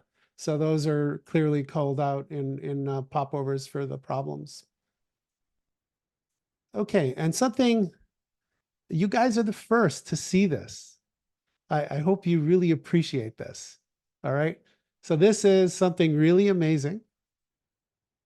And I think you'll recognize what this is. This is really, really cool. Okay. We're able to integrate with Git. And so I'm going to show you an example here of a script. I'm going to add a script with my favorite things, the emojis. I'm going to make some other changes to the script. I'm going to change this install menu set. I'm going to change this, this absolute value and the number in there, and I'm going to delete this row, this script step. I'm going to save it. And then I'm going to run Inspector. And if Git is enabled, it'll be centralized on the server. Well, right now we're testing it locally. So everybody has a local copy of their Git repo. So when we do that, and when it completes, we'll be able to go back and look at the script in the list of scripts, and we'll bring it up in the list. We'll find it, and then we'll see, like, a way to look at those details. So here we have the scripts. So let me let me go ahead and search for that script. It's right here called master project. Okay, so Jorge, I stepped ahead of myself because that's not fully finished. I had to save out. We have a manual step right now, but that's going to be part of the workflow. And so again, when we bring it up, that step you won't need to do. It's a behind the scenes kind of thing, but it is working. So let me go ahead and search it. You just type in master, hit return. But I just want to mention, but before we go any further, hold on one second. I think I stepped ahead of myself here. So before we go any further, I want to say that I want to call out to Mark Scott, who is the author of Logicator. And if you have never used Logicator, it's an incredible tool. And it integrates really, really quickly into a solution. And we use Logicator, and we made one enhancement to Logicator, and that is every time you call it up, by default, you can just start typing. It assumes like the first thing you want to look for is a script name, a field name, a layout name, but you can actually choose what area you want to search on. Like I want to search on, find me layouts that have references of less than one reference for each layout or something. Or references, layouts that have references of more than 10 references, or layouts that have this table occurrence, or this, as a base, the associated table occurrence. So anyway, Logicator is part of this solution, and so here we have Git. Just click on it, and you're looking at the most current state of that script. So checked in to get a repo in Git. You also have blame, so you can look at the history of changes to a particular script and who made changes to what line and how, etc. And you also have the other one. Let's see, where was the window? Let me go back to there. Close these ones, and you also have the ability to look at history. And the history can bring up, there's the most recent change I submitted. Here's the side-by-side comparison of the most recent change that I did. So you'll see that the emoji thing was added, and then there's some other changes to those other lines. I used the light mode here, so it doesn't really call out the actual changes as better than the other mode. So I don't know if that's something, maybe the different theme or whatever. The dark mode seemed to be better, or the light mode, the default light mode seemed to call those changes out a lot better. Anyway, this is a really big deal. And we figured, seeing as Claris has delayed the release of FileMaker, whatever they're calling it next, or Claris, FileMaker, whatever, we have time to wrap this other feature up and get this out as part of this next release. So yeah, there's a lot to unpack in just this one feature. So I'm not a web developer, and our web developers that use Git daily, they've been coaching me and teaching me about Git. It's mind-blowing how powerful this tool that we're able to tap into. And so this is a web viewer that you're seeing, and you're seeing the changes to that script, and you can put comments down below. You can do all kinds of things. We haven't even scratched the surface of what Git allows you as us as a community to be able to do with getting insights into the code and our changes, especially if you work collaboratively, or even if you work on your own. It's a great way to keep track of what you've changed, etc. So that's Git. Any questions about Git? Or kitty cat, as I like to refer to it. We're really excited about this, so can't wait to get it out there. Well, as with everything you've shown us so far, Vince, I'm completely blown away. Yeah, no, this release, like I said, changes everything, or almost everything. So anyway, very, very different. and opens up new doors and opportunities, not just for us as the developer community, but I feel this is like a fork in the road, if you wish, pardon my pun, but an opportunity to welcome new developers who are familiar with tools like this to the community and say, hey, you know, this is what's possible. So I've been exploring this with Alec, who is not here right now and who's been helping me get this up and running. And we also looked at putting in some comments. So you can actually put comments on this commit and have, you know, peer review feedback going on, and it's managed by Git. So it keeps track of the comments on that commit, etc. So, you know, Alec could look at my change and say, I don't know why you used emojis there. I really don't like emojis. You should stop using them, you know? Anyway, so that's the point, is like, there's another source of potential review, peer review, change history, however you want to look at it. It's really powerful stuff. Okay, any other questions? I have this section, but I don't need to go through this section. It's just a lot of bullets and slides and, you know, just comparing version 7 to version 8, and I can skip it in favor of, you know, it's just going to be kind of like talking about some of the stuff I already talked about at the beginning. And I can just do a quick recap and take questions, and we can be done. So, we've got about 15 minutes left on the schedule for you, Vince. So whichever way you want to play it, really. I'll take more questions now, and then I'll see if we need to do this. So go ahead, Robert. Yeah, thanks, Vince. So I think in some demo part, you made a search, and the search was able to track in the history that an item used to be named this way or something like that. Would that also be the case for things that get renamed? You know, like if you are renaming something and you make a search for that old name that it no longer has, would it still pop up and that, you know, well, Yeah, it's no longer this, but yeah, it should find it using the old name, because that's at the time when it was tracked, that was the name of it. And so I'd have to double check that for sure, but I believe yes. Okay, so okay. I can get back to you on that, but I'm like 98% sure that yes. Yeah.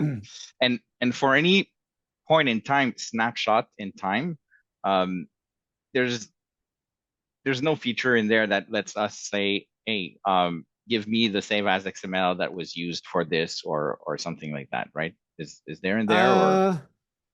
No, there's there isn't that. However, you know, that could be something that we could add at some point. And but it could be bulky also. So yeah, because again, we wouldn't want to put it into let's say a container and FileMaker, etc. But we could turn it, externalize it if you have a lot of space on your server. You don't mind having copies of it. Our thinking is we would only do it for solutions that are marked for migration. So there's another features that are kind of coming alongside with the Git integration, which is, hey, I have all these changes, and now you get to a point where, okay, this state is going to move over to be production, and I'm going to have a marker that says there's a marker at this point in time that denotes that this is, you know, production release version such and such. And at that point, we will save out that XML, so you have a representation of it from the last marker and this marker, and then you can run Git on those two differences and see like, oh, those are all the changes we made for that release, you know? So, so that's definitely the thinking where we're going with, so that way you're not saving XML for every one of those, etc. And if Claris gave us this stupid little save as XML for a thing, then we wouldn't worry about this. And you made it sound like for you to come out with the product release, it's kind of contingent on Claris publishing FileMaker 2024 or something like that? Well, I'm an ETS, so you know, I'm testing some of the new things and a lot of the things that have been showing up in ETS is also a lot of the XML fixes that, you know, addresses bugs in the XML, etc., which a lot of them I have been reporting on and getting fixed. So, which is really great. And so this version of Inspector requires the next version of Claris to ship. So whenever they ship their version, hopefully, you know, we'll get a little bit notice, whatever, but we plan on shipping this as well. So, so this is contingent on that version of XML. So yeah. And are you taking pre-orders? Yeah, you could sign up to get notified. We're not taking your money until we have a shipping product. So, but yeah, we're really excited. I know for our team, we can't wait to start using it just because we do a lot of collaborative development. And so we're excited to get it up and running. Yeah, the one thing I forgot to mention is with this release, we're also moving to a subscription model. So you'll be able to buy a perpetual license if you want one, but we'll be moving to a subscription model, and we have different tiers of all that kind of stuff that we'll talk about. It's not complicated like some other things, but anyway, it's really simple. So thank you, Beverly. You're welcome, Robert. Yeah, Beverly, yeah, I think you answered my question because the comparison was from development to production and being able to do that where the feature set is going to be different, obviously, to compare. Well, what did I change before I pull that? Let's migrate it. I want to verify first that one, I didn't make direct changes on production, which sometimes happens. But I think you answered that. That it's I mean, that's the GitHub comparison would do that.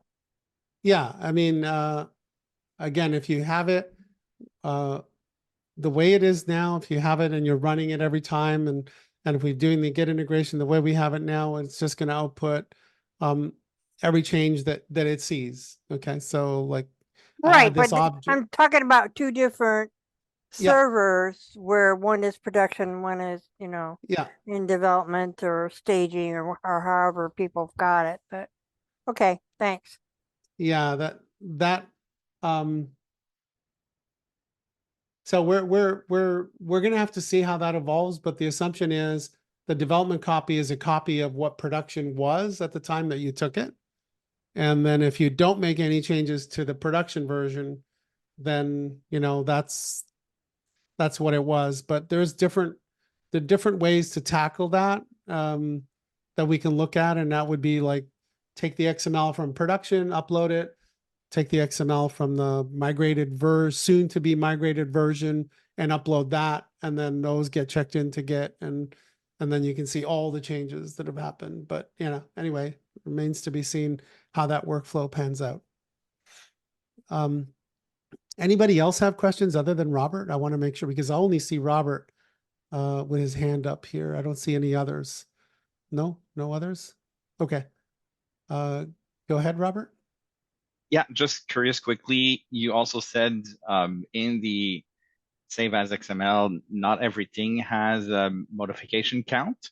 And do you happen to know what those are from the top of your head, or? Yeah. Just curious, because it's tied to like the ability. Yeah, so I guess. it's really easy. Like anything that is like a lower level node, like a script step, a layout object, custom menu item. Some of the other new things like I can't remember now if table occurrence notes have their own modification count.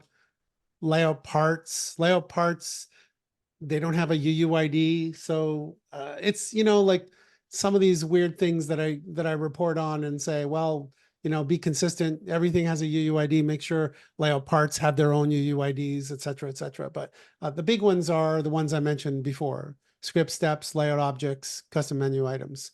I wish those had like those modification counts. Unfortunately, they don't. So it's a little bit harder to do the forensics to understand like, oh, this step, yeah, okay, this step changed. There's a way to do that, but anyway, not with modification counts. So unfortunately. Thank you. I think I need to run. Sorry. Okay. Yeah. Take it, Error. Bye. Okay. So let me skip over this part. Let me go to the recap. All right. So I'm going to just recap real quick.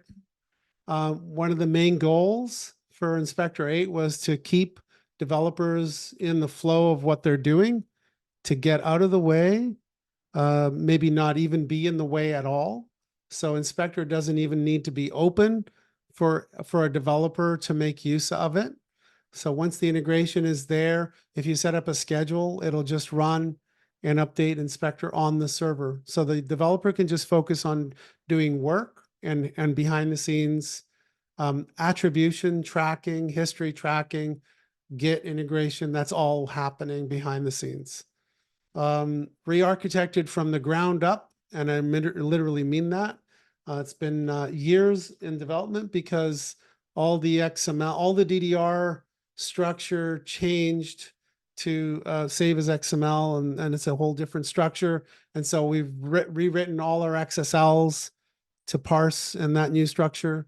So that's been re-architected. One-to-one, basically, again, this statement of like fidelity in terms of like, I have a record for a field, and that field is being tracked in Inspector. It's one instance, not like it used to be, which is every analysis brings in another copy of the field. If the field goes away, then that record in Inspector also goes away. So it's one-to-one representation. We have history tracking with attribution. I haven't shown this, but you can attach notes and tags to anything, and you can search on those things as well. We have attribution, logicator search. We have global searching as well. We have get integration support, subscription pricing, global search is for schema calculations and history, or schema or calculations or history. And then there's new capabilities that we're taking advantage of in the Save as XML, and I outlined some of those: catalogs, attribution, layout parts, table occurrence notes. And this really just sets the stage for what's coming after. This is just the beginning. We have a whole slew of ideas and kind of really cool visualizations that we'll be getting into once this foundation is established, that we'll be able to build on this new architecture. So that's it. You can get a preview by signing up. Let me show that screen here. You can get that preview from this barcode. I don't know if it actually reads. You can read that barcode and get the URL, but that's where you can sign up to get the preview. Because they announced publicly that you can get signed up on the ETS, as soon as we wrap up a few things that we're still working on, we'll announce a preview release that you can get your hands on, and you'll be needing to use the ETS version to be able to experiment with this. That's it. And I'm 3 minutes ahead of the time, so happy to take a few more questions, and we can wrap. Perfect. That QR code works fine, by the way. Okay, cool. Thank you so much. I'll let other people ask some questions if there are some. Vince, you mentioned that you'd updated Logicator. Is that available now as a new download? No, I haven't I have updated Logicator within Inspector to add some functionality that was a little bit more kind of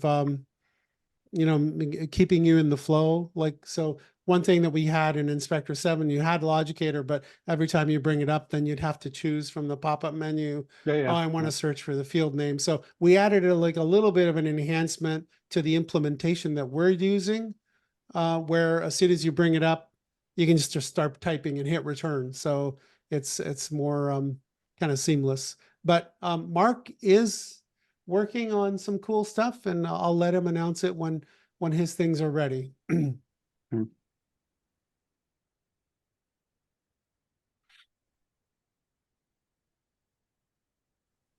I cannot seem to find the raise hand button. I don't know why, but you just speak. yeah.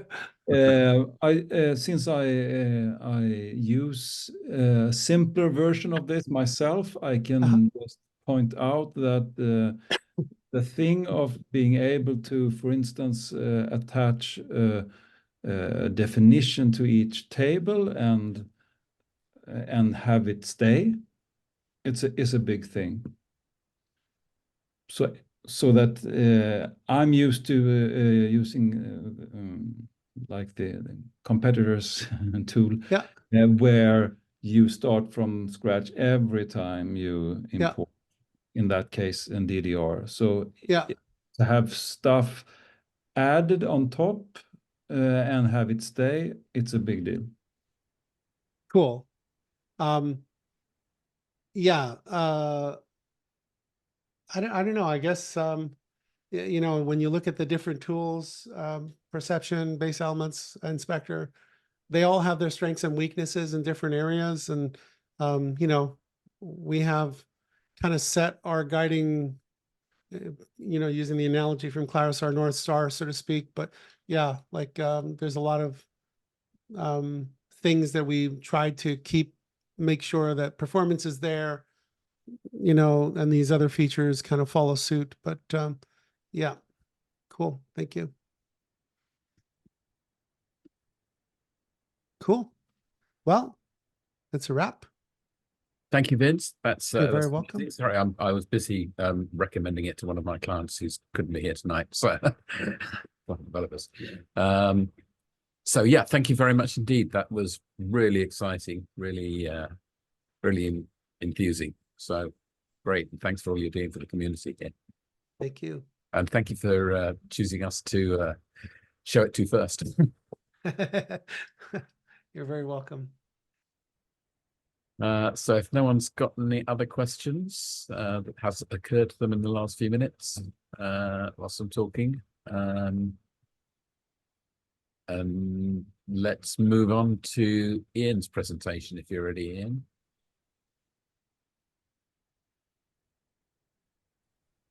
Yeah, I am. Though I'll be quite honest, I don't know how I'm going to follow that. Good luck. Your own mimicable style, completely different thing. Yeah, where we switched subject completely. Well, you're clearly going to document what you've been doing with the new version of Inspector. Yes, I just got two screens here, so I'm having to lean a little bit. So if I just share my screen, desktop 2. Okay. Right, can everyone see that okay? Yep. Yep. Cool.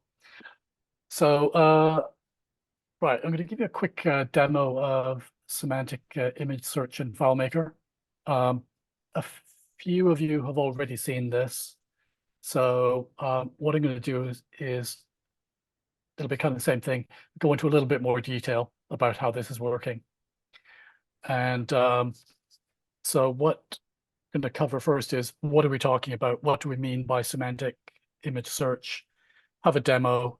Then I'll talk about how it's working, what the architecture of it is, and then conceptually how it's working.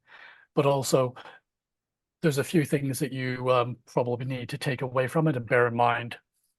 So it'll be fairly quick, I expect. Right, so we'll start off with what is semantic search as opposed to the search we're mostly used to in FileMaker. Basically, semantic search, we're looking for the meaning intent in text or in an image. Whereas keyword search, like we're used to in FileMaker, we're looking for the literal text that we've got entered as a search term. And what does this actually look like? So we will just go and now do a demo. So I've got a FileMaker file here. It's a pretty basic file. I've got 25,000 images in it. And yeah, there's no keywords at all in this. So this is purely doing semantic search based on the content of the images. So if we say show similar, what this will do is it'll show us the similar images. And you can see that it's found a bunch of the camera images. I've got it set to show the five closest images. But we can also do a search by word. So if I say, you can see that it's found beetles of several different types, which is kind of cool. If we say boats, it'll find images of boats. And then again, the show similar will find other images that are close to it. Now, the other thing we can do here as well is that we can search not just for single words, but we can search for a phrase. So if we said we wanted to search for, say, Tokyo at night, it will then find images that are related to that. Or if we said, like a type would help.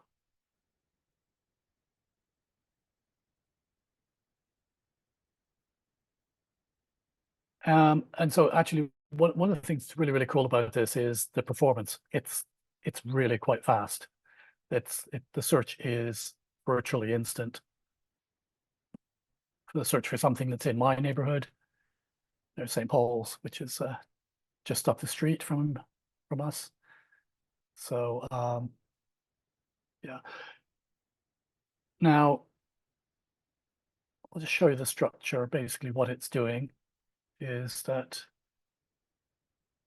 it's really quite simple. It's basically calling an API that I've got running locally. So this is all running locally on my M1 MacBook.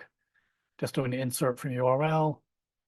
Basically, it gets a JSON list of the image names, and then it does a go to related record, just from the a global of the selected photos to the search. So that's pretty simple as far as that goes. And then tables, there's just 3 tables. The embeddings one, unfortunately, I can't show you at the moment. And then, so what we've got is the find similar. So find similar, and we can find similar images, and we can find images by text. And that's all running off an API. So if I go back to presentation, and then how are we actually doing this?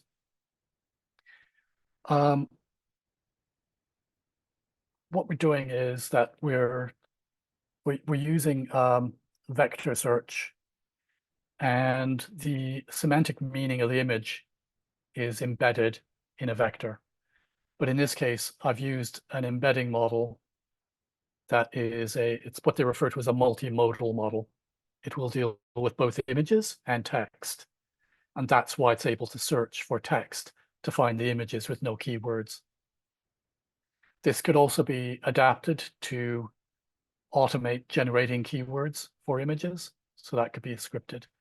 And then it basically does a similarity search between the vectors, and the nearest vector should be the closest conceptually. And the architecture of it is that we've got an API and a vector database, which are both running in a Docker container. And it looks like this, that we've got FileMaker, where we've got the images, sending a request to my API. And that then basically is calling an embedding model, which gets the embedding. So this is where we're setting, this needs to run to pre-process everything.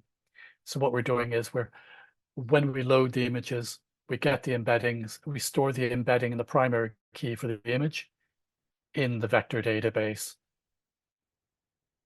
And in this case, the embedding model is one called clip VITB32, which I downloaded from Hugging Face. And the vector database, actually the image is wrong, it's not Pinecone. In this case, I'm using PostgreSQL with a vector a vector extension on it. So you are able to use Postgres as a vector database, and I'll talk about that a little bit more later on. The actual search, but basically we take the image, we're just passing the image key to our API, which does a similarity search in our vector database, returns the 5 closest matches, and then hands that back as JSON to FileMaker, where we just simply do a go to related record. So what's the vector databasing? It's a different kind of database than you're used to. So we're all familiar with relational databases, such as SQL Server, where we've got the tables related to one another. We're also now mostly familiar with NoSQL databases, such as MongoDB, where in this case, they're storing storing information in something that's JSON-like. We've got graph databases such as Neo4j, where we've got where we've got a number of nodes that are joined together with and we're able to query across those, and we're also able to query in the relationships, which is kind of cool. So now we've got vector databases such as Pinecone or Postgres with the PG vector extension on it. And what they allow us to do is to do similarity search of quite large vectors very easily, because without a specialized database, that's going to be quite difficult to do. And you're probably thinking, well, I really need another database like I need a hole in my head. But if you look at the Claris backlog for FileMaker, that's been mentioned a couple of times tonight, you'll notice that one of the features that they say is currently in progress is native support for vector embeddings and semantic search. So what that means is that when they come out with this version of FileMaker, presumably later this year, you'll be able to do that type of search entirely within FileMaker. So we wouldn't need to necessarily run a separate API. We would need to run a separate API to get the embeddings in the first place. But those are already in existence and available in the cloud, or you could run them locally. In any event, this means this is something we'll be able to do natively before much longer. So then what's the embedding all about? It's the vector representation of an input. So if you've got an input like this photo, when that's converted to a vector, it's basically, in this case, it's a 2048 dimension vector. It's basically just a lot of numbers. And all of the images in the database have been converted or vectorized in this kind of way to a 2048 dimension vector, which our API is querying. Text works exactly the same way. So in this case, it's using the OpenAI embeddings. And so it's 1,536 dimensions. And this is Joris's talk from .fmp last year and how that converts. So fundamentally, we take our objects, whether they're text or images, they get fed into an embedding model. They then give us objects as vectors, which we store in our database. And if you think of a much simpler example that we're all familiar with, think about 3D color spaces. That is something similar, that you can think of how close the colors are by how closely those three vectors would match. If we had a more complex chunk of text or pieces of text. And if it was flat and reduced down to 2 dimensions, you could say that we've got sort of space. You can see how the distance between the different embeddings or different pieces of text would represent how the semantic meaning of them. So I did say it's going to be quick. So a few notes that when it comes time to do this, different embedding models produce different results. So you always need to be consistent, and you're going to need to make sure that you use the same embedding model when you're embedding and when you're querying. And you can't search across different embedding models or different embedding lengths. That just isn't going to work. And wherever possible, you'll also want to use normalized embedding models, as that's going to provide better performance. So those are just a few notes to sort of bear in mind for a few months from now, when you're actually able to get your hands on this stuff in FileMaker and implement it there. So as I said, it was going to be quick. So thanks very much. Are there any questions? You're presenting at .fmp on this or something else? .fmp, I've not decided yet. I think Heidi said that she was probably going to be presenting something on retrieval augmented generation, which is closely related to this. So I will be presenting something AI related, but I've not decided exactly what yet. Thanks. So Ian, how long does so if you've got a set of images and you say, hey, we have to send them off to an embedding model, how long does that process take?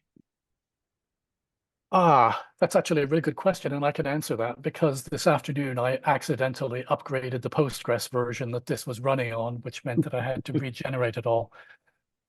So those 25,000 images running entirely locally on my MacBook M1 took about 15 minutes to generate the embeddings. Cool. It would be a lot faster on something with if you've got something running an NVIDIA GPU, be considerably faster, but also NVIDIA GPUs are very expensive. So so I'm just going to look at try to see in the chat if there are any other questions. I had a quick question, if no one else does. So you're talking about, different embedding models don't, equate with each other if you're doing semantic search. Can you talk a little bit about, what flavors are there? Are there clear winners out there that people should always default to? Or, what your thoughts are on who's going to win the ultimate embedding model derby? Or are there different preferences for different use cases? There would be different preferences for different use cases. In terms of who's going to win, that's a really difficult question. OpenAI's models are quite good. They're also, they've got an API that's very easy to use. I did actually receive an email today telling me they're changing their pricing somewhat, and you basically now have to prepay for access to their APIs rather than getting billed at the end of the month. But their models are quite good. Other companies, such as Cohere, who are in a similar kind of space, have also got good models. Hugging Face is essentially has a large collection of different models that can be used for different purposes. So things that the OpenAI ones are quite good general purpose models.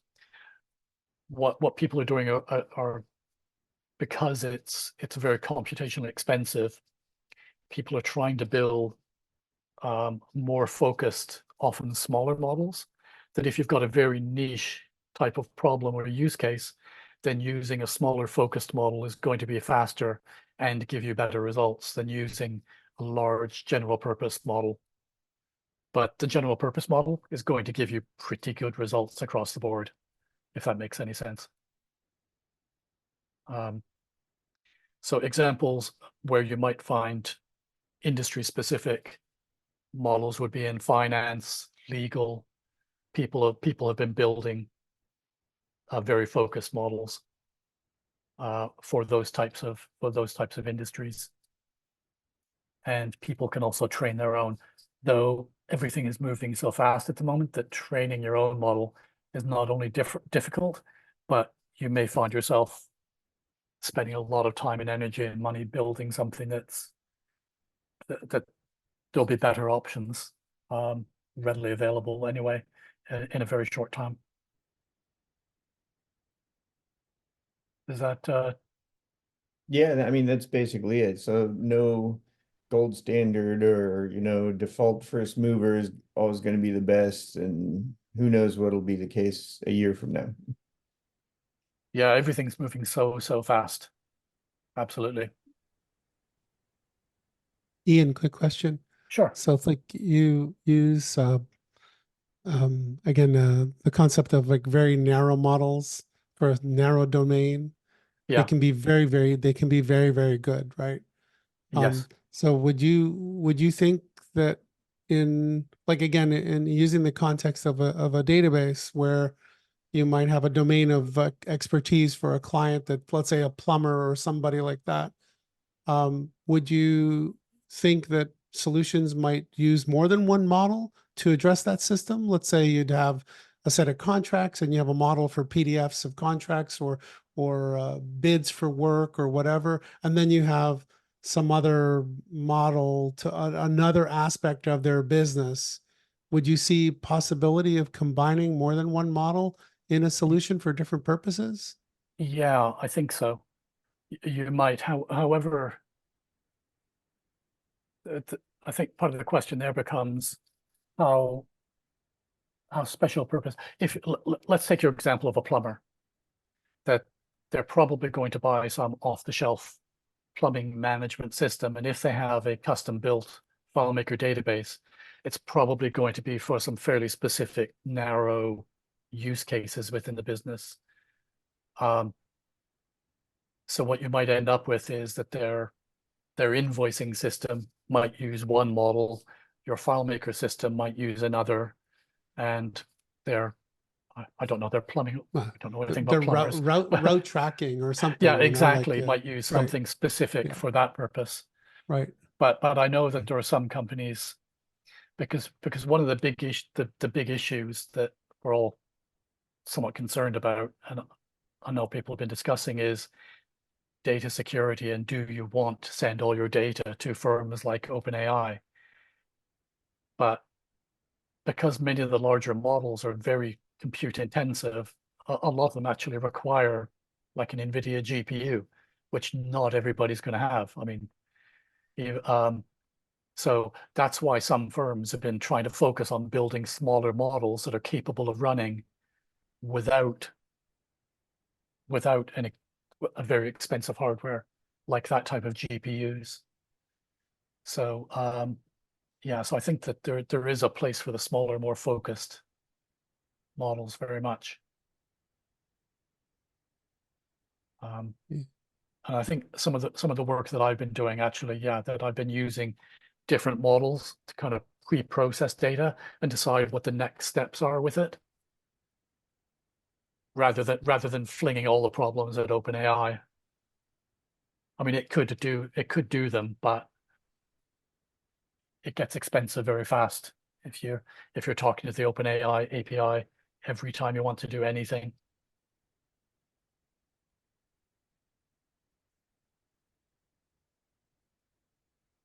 So I'll be quite honest, I find it amazing that this stuff works. It's like it does. I mean, 3 years ago or 2 years ago, I would have thought this is magic. And if you told me that I'd be able to demo something like that, I'd have no idea how to even begin to start doing something like that. And I think I'm just really happy to be like, I'm really excited. It's like when the internet started. that kind of so many possibilities. I'm sure, Yeah. you know, so. In terms of the models that are available to use, Ian, Yeah. how much information do you have about let's go the internal assumptions that that model is making? So even categorizing photographs, which is what you've just done, that you could show the same photograph to 5 people and say, write me down 5 keywords that you would choose to categorize this photo with, and Yeah. we'd all have potentially different opinions about whether we thought the color was more important than the composition, or we thought that the time of day was more important. To what extent do you know that before you go into it, or do you have to run a model, then do some searches to go, yeah, this is not giving me back what I really want. Try it with a different model and then do the same search and see whether it gives you the results you think you'd like to have. That's a really good question, and you don't necessarily know unless it's a model that someone has fine-tuned in a different, sorry, in a specific direction. Yeah, you're not exactly going to know that. So some of these models, I mean, I could probably go, if I chose to that model that I used, I could probably go and look up sort of how they trained it and sort of get a sense of what it's doing. But if I had very specific things that I was interested in doing, like say if I was interested in identifying specific models of car, then I would want to fine tune that model to work better for that type of specific problem.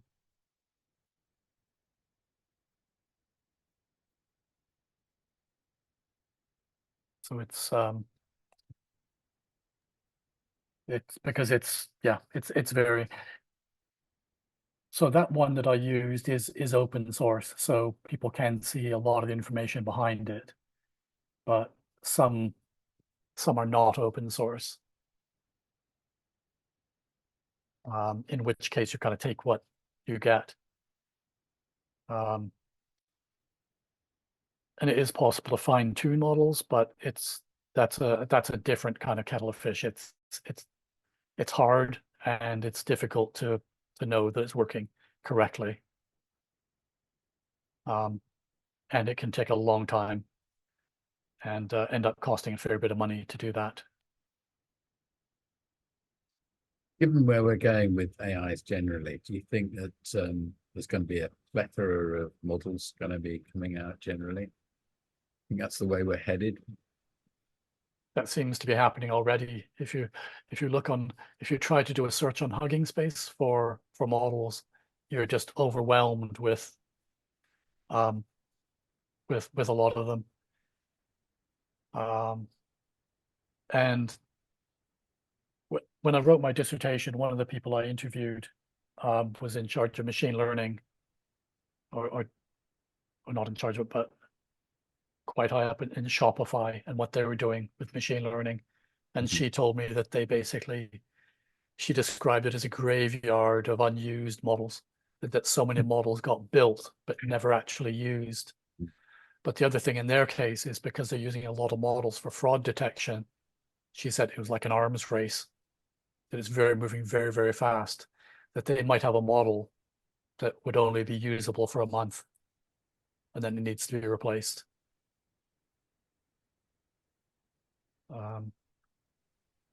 So that the pace of change of industries is quite important. That's actually so some industries are very quick changing, very fast moving, in addition to the technology. So models for fashion, for example, are going to have a finite lifetime. So when the videos for Engage do finally arrive, one of the ones to watch is Chris Ippolite's session, because obviously Chris has been doing AI stuff for quite a long time. Mm-hmm. There's a really interesting he's doing different stuff to what you've just done, but he's talking about the training thing. So he there's an example of he used 4 different models to ask a question about a company handbook. And the one that's bottom right looked plausible, but was completely made up. And then he Yes. goes through a process of training the answers. And the one that initially was terrible ended up being the best. The point being that the models, the training thing adds something to the model itself, may not give you initially what you want, but the training can significantly alter the outcome, was the point he was making. Yes. I think Yeah. that's worth The kind of from the off going, you don't just take the first answer you've got. You need to work out what's the answer you really want before you're even asking the question. oh yeah, absolutely. You don't take you really shouldn't take anything produced by these as sort of a final answer. It'd be like hiring a summer intern and having them write some important company document. You wouldn't just take that and send it on without having somebody look at it first. Oh, I'm sure some people do though. Oh yes. Got some fingers crossed. We may be having Christopher Light talk next in May in FMBug. So I've been in touch with him. So fingers crossed. Yeah. I understand Ernest's talk was pretty good as well. I wasn't at Engage, but I understand Ernest's talk was quite good as well. Ernest Coe talking about AI. Yeah, the moving quickly part has me really concerned, just because people will move quickly and just take like whatever it's giving them and trust it and all that. And as a kind of an experiment, just before I went to .fmp last year, I think the list of people was listed on the website, if I'm not mistaken, right? Yeah, and their yeah, it company names was listed. So I pointed, I don't remember now if I grabbed the list or I pointed to ChatGPT to the list. I said, can you summarize how many people from each company going to this event? And it gave me a number. And then I said, can you also, know all the individuals that are going as representative of each company, kind of like in a different format. And then I said, and then in the end, after all these manipulations, I said, can you give me the total number of people that are going? And the total number of people was different than the number of people. Like just altering the question somehow confused it to the point where it gave you the wrong answers. And that's a simple task. That's a simple task, right? Yeah. So this is Heidi though, but math is not as simple for large language models. So what I found is if you say use a calculator or do a mathematical equation, it gets the answer better. You know, if you say use a tool that does math. Okay. Mm. Good point. Yeah. Yeah, and you can Google math and Chat GPT and all that kind of stuff. But that's what I found that works a little better. Or actually it works totally better. And the reason I looked at this closer, because I knew it was bad at math, but then when Gemma came out last week or something, some people were tweeting about how it said, 2 + 3 is 4. And so there's some tweet, and they could get Gemma or whatever. I think this is whatever came out last week. It kept insisting that 2 + 3 is 4 and going on and on about it. And so a friend of mine mentioned this and I said, and she said, and that's the same answer I get. And I said, use a calculator and tell me how 2 + 3 is 4. And if you do that, it knows because it's then using something that can calculate math. And ChatGPT actually knows that 2 + 3 is not 4. So ChatGPT 4, actually, I'm not sure if yeah. Even if you were to instruct the what do they call it, the thing that it gets installed with to run the operation, it's kind of like Ian, help me out, like the prompt, like where it says this is your directive, like you must not user assistant, like what role you have. Yeah, like Yeah. let's say you were to say, let's assume 2 + 3 is 4. Like assume that, right? Like so, like you were to kind of inject this knowledge point. Like I wonder how, like, you know, you can alter the fabric of reality that way. That way. Anyway, it's interesting.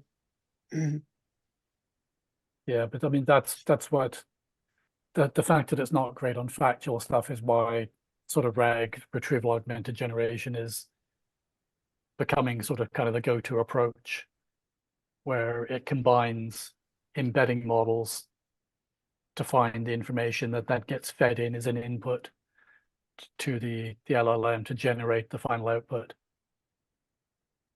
And there's even like RAG, I mean, you can build RAG pipelines where you include, in this case, we're talking about arithmetic, like just adding, but, you know, more mathematical algebraic tools, or you can include recommender engines, or you can use knowledge graphs, you know, in RAG pipelines, where it can relate things based on the knowledge graph and the weightings and things like that. So it's can get complex, right, Ian? Yeah. And actually just one other point on the pace of change. My .fmp demo last year, which was June, the beginning of June last year.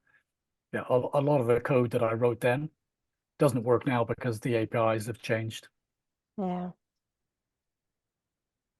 It actually didn't work by the time I came time to do my demo in Antwerp, which was November. So we hopefully won't have to rewrite everything every year. Yeah, it's crazy how ephemeral this stuff is. You can build a perfectly good app, but it's like buying cut flowers from a florist. You know that it'll look nice for a while and then it's dead. And then you got to either rebuild it or, you know. Oh, that's a good analogy. I like that. I mean, we're used to, you know, kind of API changes, or at the beginning, it was more like with OAuth change, you know, things like that. But this is more. Yeah, this is crazy. So it's weird that it's so powerful, and yet is this ephemeral thing that, you know, will probably have a shelf life of 3 to 6 months in its current incarnation. And you got to go back to the drawing board. And it's like, well, what are you going to do with something like that has such a short shelf life? Yeah. And that's why, Ian, I was thinking about for my .fmp talk, I don't know if our part or you're still presenting the virtual bar, is kind of a discussion of the challenges, like, you know, and this is one of them, you know, how do people dealing with this, you know, the change, and how to manage and what the future holds and how to prepare. Yeah. I've not yet decided what I'm going to present on there. So I think if I just did challenges then and discussion around you know, these 4 specific challenges, that, you know, there would be enough to talk about. yeah, Probably. Yeah. It feels, I have an analogy, it feels a bit like a bus timetable or a train timetable, which is those people who are good at hoarding will have copies of the train timetables for the last 10 years, but they are, of course, all useless. They are just a snapshot of history.